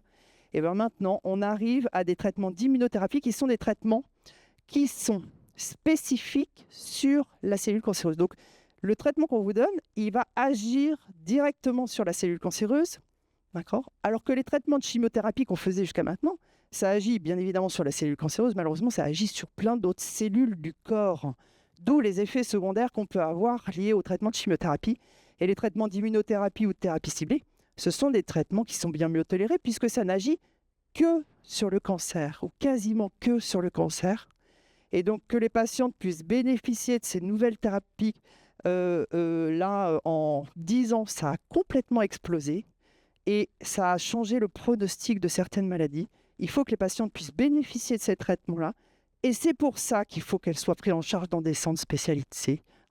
Non seulement la biopsie sera plus complète, mais en plus, elles vont pouvoir bénéficier de traitements complètement ciblés avec des essais cliniques. On fait beaucoup de recherches ici. Et pour inclure et pour que les patientes puissent bénéficier des nouvelles thérapies, il faut qu'elles soient incluses dans des essais cliniques. C'est une chance pour elles. C'est vraiment une chance. Et dans le plan cancer, il est recommandé d'aller dans des centres spécialisés pour qu'elles bénéficient de ces nouvelles thérapies. On a des résultats spectaculaires avec l'immunothérapie sur certains cancers pour lesquels on n'avait plus de traitement. On était en Xème ligne de chimiothérapie. J'ai des patientes qui sont en rémission avec de l'immunothérapie seule actuellement sur des cancers métastatiques. C'est spectaculaire. Franchement, c'est spectaculaire. Et donc ça, il faut que vos patientes, elles en bénéficient. Donc adressez-les aux personnes qui s'occupent des cancers spécialisés en gynécologie. Il n'y a pas que nous dans la région, je ne suis pas que là pour nous, mais il faut vraiment que qu'elles puissent avoir le meilleur des traitements. Je pense que c'est un bénéfice. Vous, ça vous satisfera parce que vous savez que vous l'avez envoyé au bon endroit. Et puis pour la patiente, ça change tout. Voilà. Donc voilà, un petit proverbe africain pour dire que bah oui, on fait des cicatrices. Moi, je m'occupe de la chirurgie avec REL. Je suis très souvent la première partie du traitement. Je passe la main pour la suite au docteur Petro et à ses confrères oncologues. Je passe la main après aux radiothérapeutes aussi, parce qu'on fait de la radiothérapie dans le cancer. Par contre, on arrive à mieux traiter aujourd'hui les cancers. Et surtout ces dernières années, on a beaucoup d'avancées. Donc voilà, il ne faut pas hésiter à nous solliciter. Et je vous ai mis en dernier, pour les professionnels de santé, je précise, c'est bien pour les professionnels. Alors, je ne l'ai pas là. Je vais vous mettre une slide où il y a un numéro d'urgence gynéco. Alors, je pense qu'il y a des sages-femmes qui doivent déjà l'avoir en ville. Ça avait été envoyé il y a quelques temps. C'est un numéro qui vous permet soit d'avoir un conseil gynéco. Vous êtes coincé avec un dossier, vous ne savez pas quoi en faire. Vous êtes perdu. Soit parce que vous avez diagnostiqué un cancer qui vous paraît catastrophique, une jeune femme de 30 ans qui a un gros cancer du col, vous nous appelez et la dame, on la voit sous 8 jours. Voilà, pour qu'elle soit prise en charge. Et je vais vous le mettre là juste après, parce que je l'ai laissé sur l'autre clé, pour que vous ayez ce numéro-là. Et vous pouvez le noter ou prendre en photo pour que vous puissiez nous appeler par la suite. Voilà. Merci.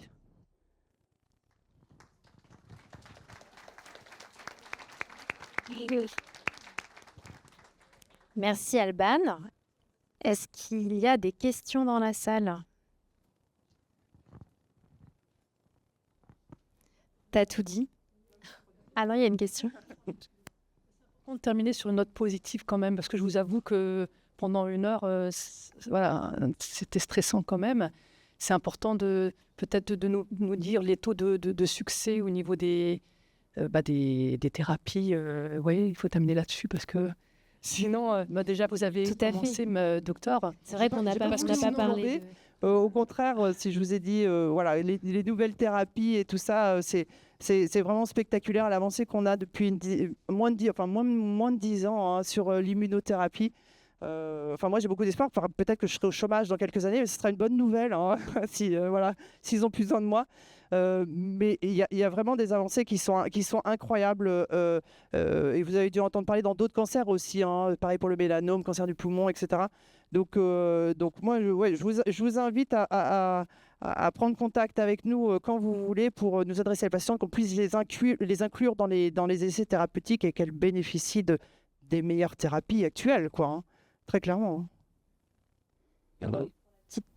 Pour la petite note positive, on estime qu'on guérit à peu près 2 cancers du col de l'utérus sur 3 et 4 cancers de l'utérus sur 5. Donc voilà. Pour le cancer de l'ovaire, c'est plus compliqué, très dépendant aussi des stades. On va pas rentrer dans les détails. Mais effectivement, la recherche avance. On a des traitements de plus en plus performants. L'enjeu aujourd'hui, c'est la détection la plus précoce possible de ces cancers, vous l'avez compris, et bien sûr, les leviers de prévention dont on a déjà largement parlé ce soir, parce que l'idée, c'est déjà d'éviter qu'ils arrivent avec les moyens efficaces qu'on a. J'ai une toute petite question pour Alban. Tu as parlé des 3 symptômes du cancer de l'ovaire, si je l'ai bien tout retenu. Est-ce qu'on peut n'en avoir que 2 ou que 1, ou est-ce que ce sont forcément les 3 associés? Oui, non, rien n'est exhaustif. Les symptômes sont variables d'une personne à l'autre. C'est un peu un partage d'expérience dans les récits des patientes. On peut avoir uniquement les douleurs abdominales, on peut avoir simplement le gonflement. La patiente, elle a pas mal au ventre, mais franchement, elle a le ventre qui a doublé de volume. Ça, elle ne comprend pas. Tout est possible. Il n'y a pas de... Mais comme en médecine, tout est possible. Hein. Dans les cancers, tout est possible. Donc, non, c'est jamais strict. Et voilà. Mais ce sont des choses qu'il faut connaître parce que, entre autres, pour le cancer de l'ovaire, malheureusement, les professionnels de santé n'y pensent pas. Alors, c'est vrai que ce sont des cancers, 5000 femmes par an, ils n'en voient pas beaucoup. En consultation, ils n'y pensent pas forcément. Mais l'histoire est tellement parlante parce qu'à chaque fois, les patientes, elles me racontent la même chose. Je dis quand même, il faut que les professionnels de ville le sachent, quoi. Le gonflement abdominal, c'est typique du cancer de l'ovaire. C'est typique, vraiment. Alors, une patiente qui vous dit « Oh là là, j'ai gonflé, puis là, j'ai dégonflé », non, ça ne dégonfle pas, hein, le cancer de l'ovaire. Hein. Tout seul, sans chimio, ça ne dégonfle pas. Donc, voilà, c'est une patiente qui a un gonflement, un gonflement abdominal, elle est serrée dans ses vêtements alors qu'elle n'a pas pris de poids. Et ça, c'est un signe qu'il faut prendre en compte.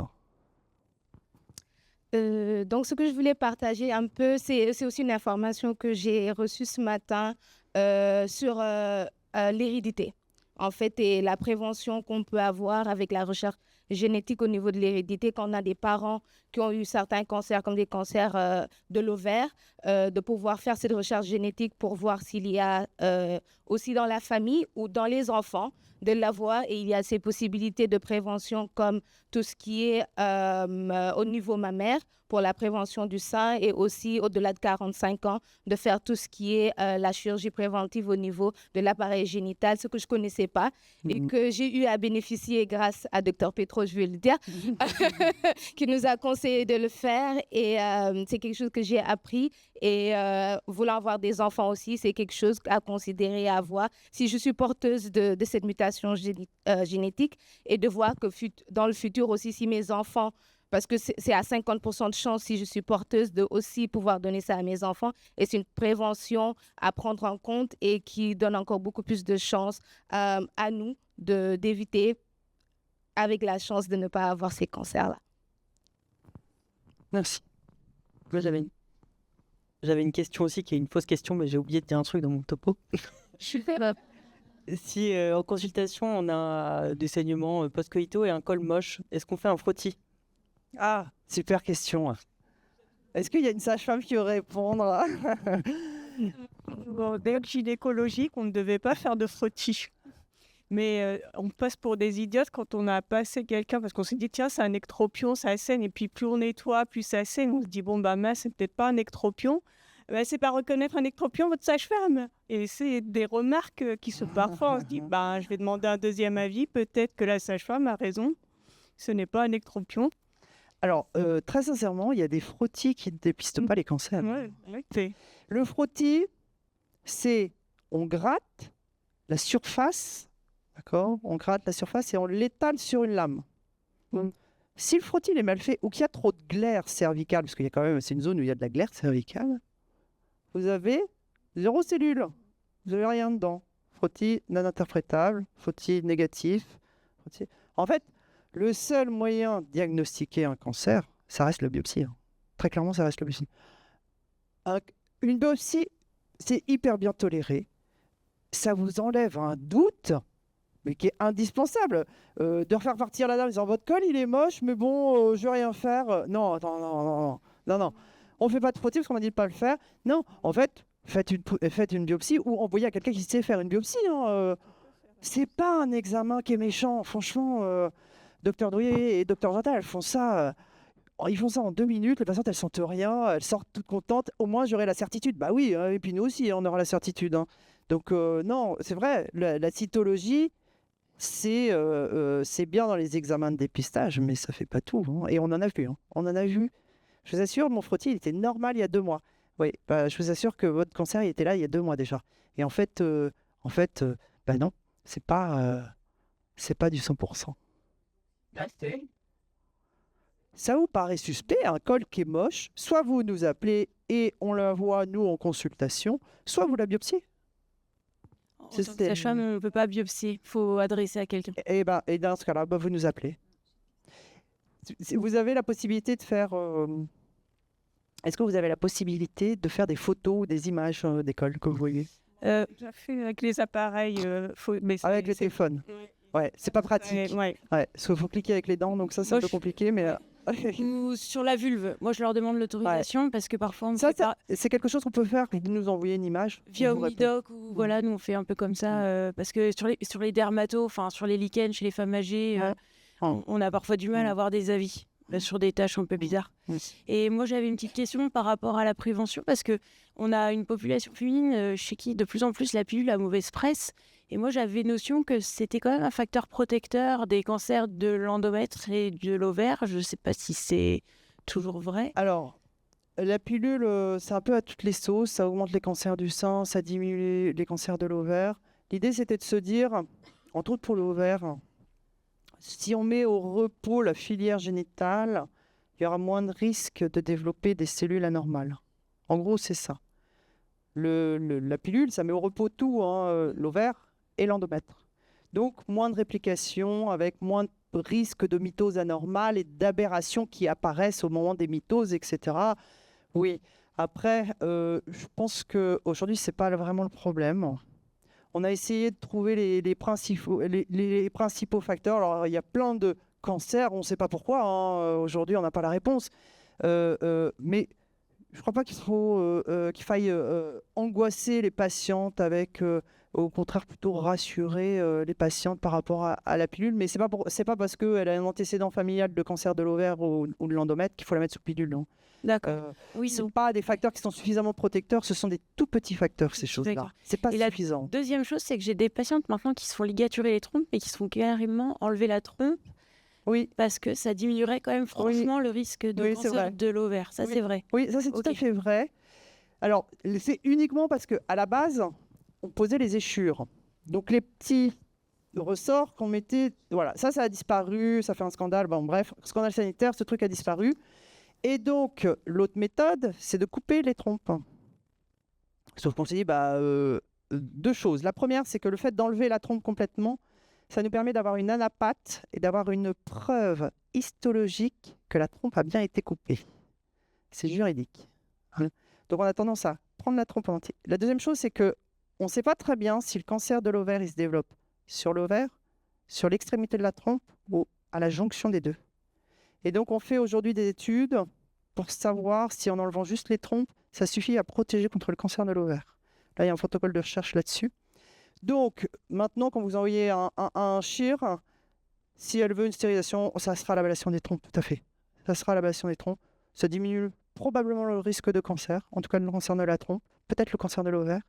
Et puis, ça nous permet d'avoir une preuve, pour les histoires de stérilisation définitive, d'avoir une preuve que ça a bien été fait correctement. Voilà.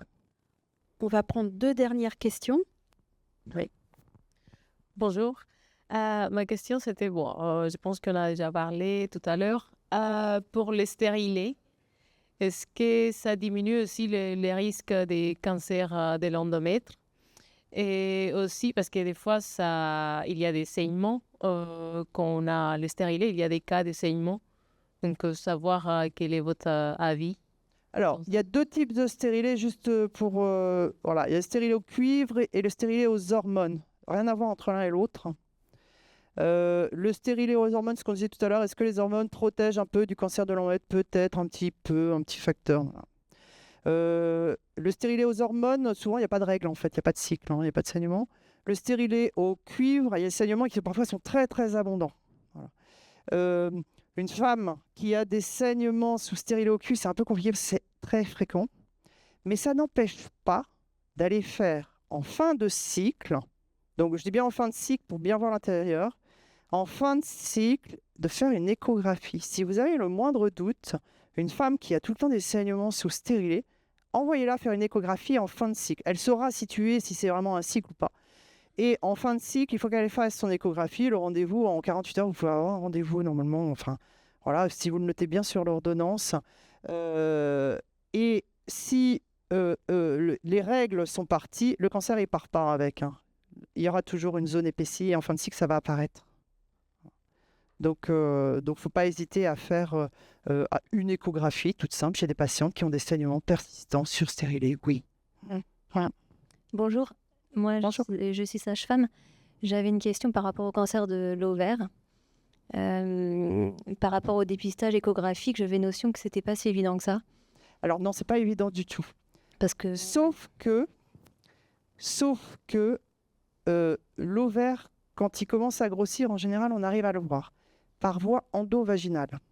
Les patientes par voie abdominale, quand on fait une échographie par voie abdominale, on ne voit pas bien. Mais vraiment pas bien. Ça, c'est vrai. Par contre, par voie endovaginale, normalement, un radiologue sérieux qui vous fait une échographie par voie endovaginale, et donc il faut le noter sur l'ordonnance, voie endovaginale, il est censé voir l'utérus, l'endomètre, calculer l'épaisseur dans l'endomètre et vérifier qu'il voit les 2 ovaires. Et s'il ne les voit pas, il le note sur son compte-rendu d'écho, ovaire non visible. Voilà. Alors, ovaire non visible, vous ne pouvez rien conclure. Si vous n'avez pas vu, vous suspectez un cancer de l'ovaire et puis que les ovaires ne sont pas visibles, dans ce cas-là, il faut pousser les investigations. Scanner abdo, c'est plus facile d'accès, mais ce n'est pas hyper bien pour les cancers débutants parce qu'on ne voit pas très très bien le petit bassin dans les scanners abdo. L'idéal, c'est l'IRM. Ça, c'est sûr que c'est l'idéal. Oui. Mais l'accessibilité est compliquée. Ouais. Mais au moins un scanner abdo, ça peut déjà pousser un petit peu les choses. On va devoir s'arrêter là. On a déjà un petit peu débordé sur le timing. Merci beaucoup pour tous ces échanges, toutes vos questions. C'est vraiment plus intéressant aussi pour nous quand c'est interactif et que l'on sent que le sujet provoque des questionnements, des réactions. Je remercie à nouveau notre partenaire GSK. Je remercie aussi toute l'équipe qui a permis d'organiser cette semaine Septembre Turquoise. Ce soir, la conférence, mais on a aussi mené d'autres actions, donc notamment l'équipe de l'IFHB et aussi tout le personnel qui a participé, avec un grand merci aux infirmières coordinatrices de gynéco qui sont discrètes, mais qui sont là et qui nous ont beaucoup aidés aussi dans tout ça. Je vous propose, pour celles qui veulent, un petit cocktail dînatoire juste au-dessus à l'Agora. Donc, en sortant de la salle, il y a un escalier et c'est juste au-dessus. Comme ça, on peut un petit peu prolonger les échanges. Et il y a le numéro d'urgence des CHIR Gynéco qui va vous être communiqué. On le mettra sur le replay de l'émission qui sera disponible bientôt. Vous pourrez y accéder en passant par le site internet de Becquerel.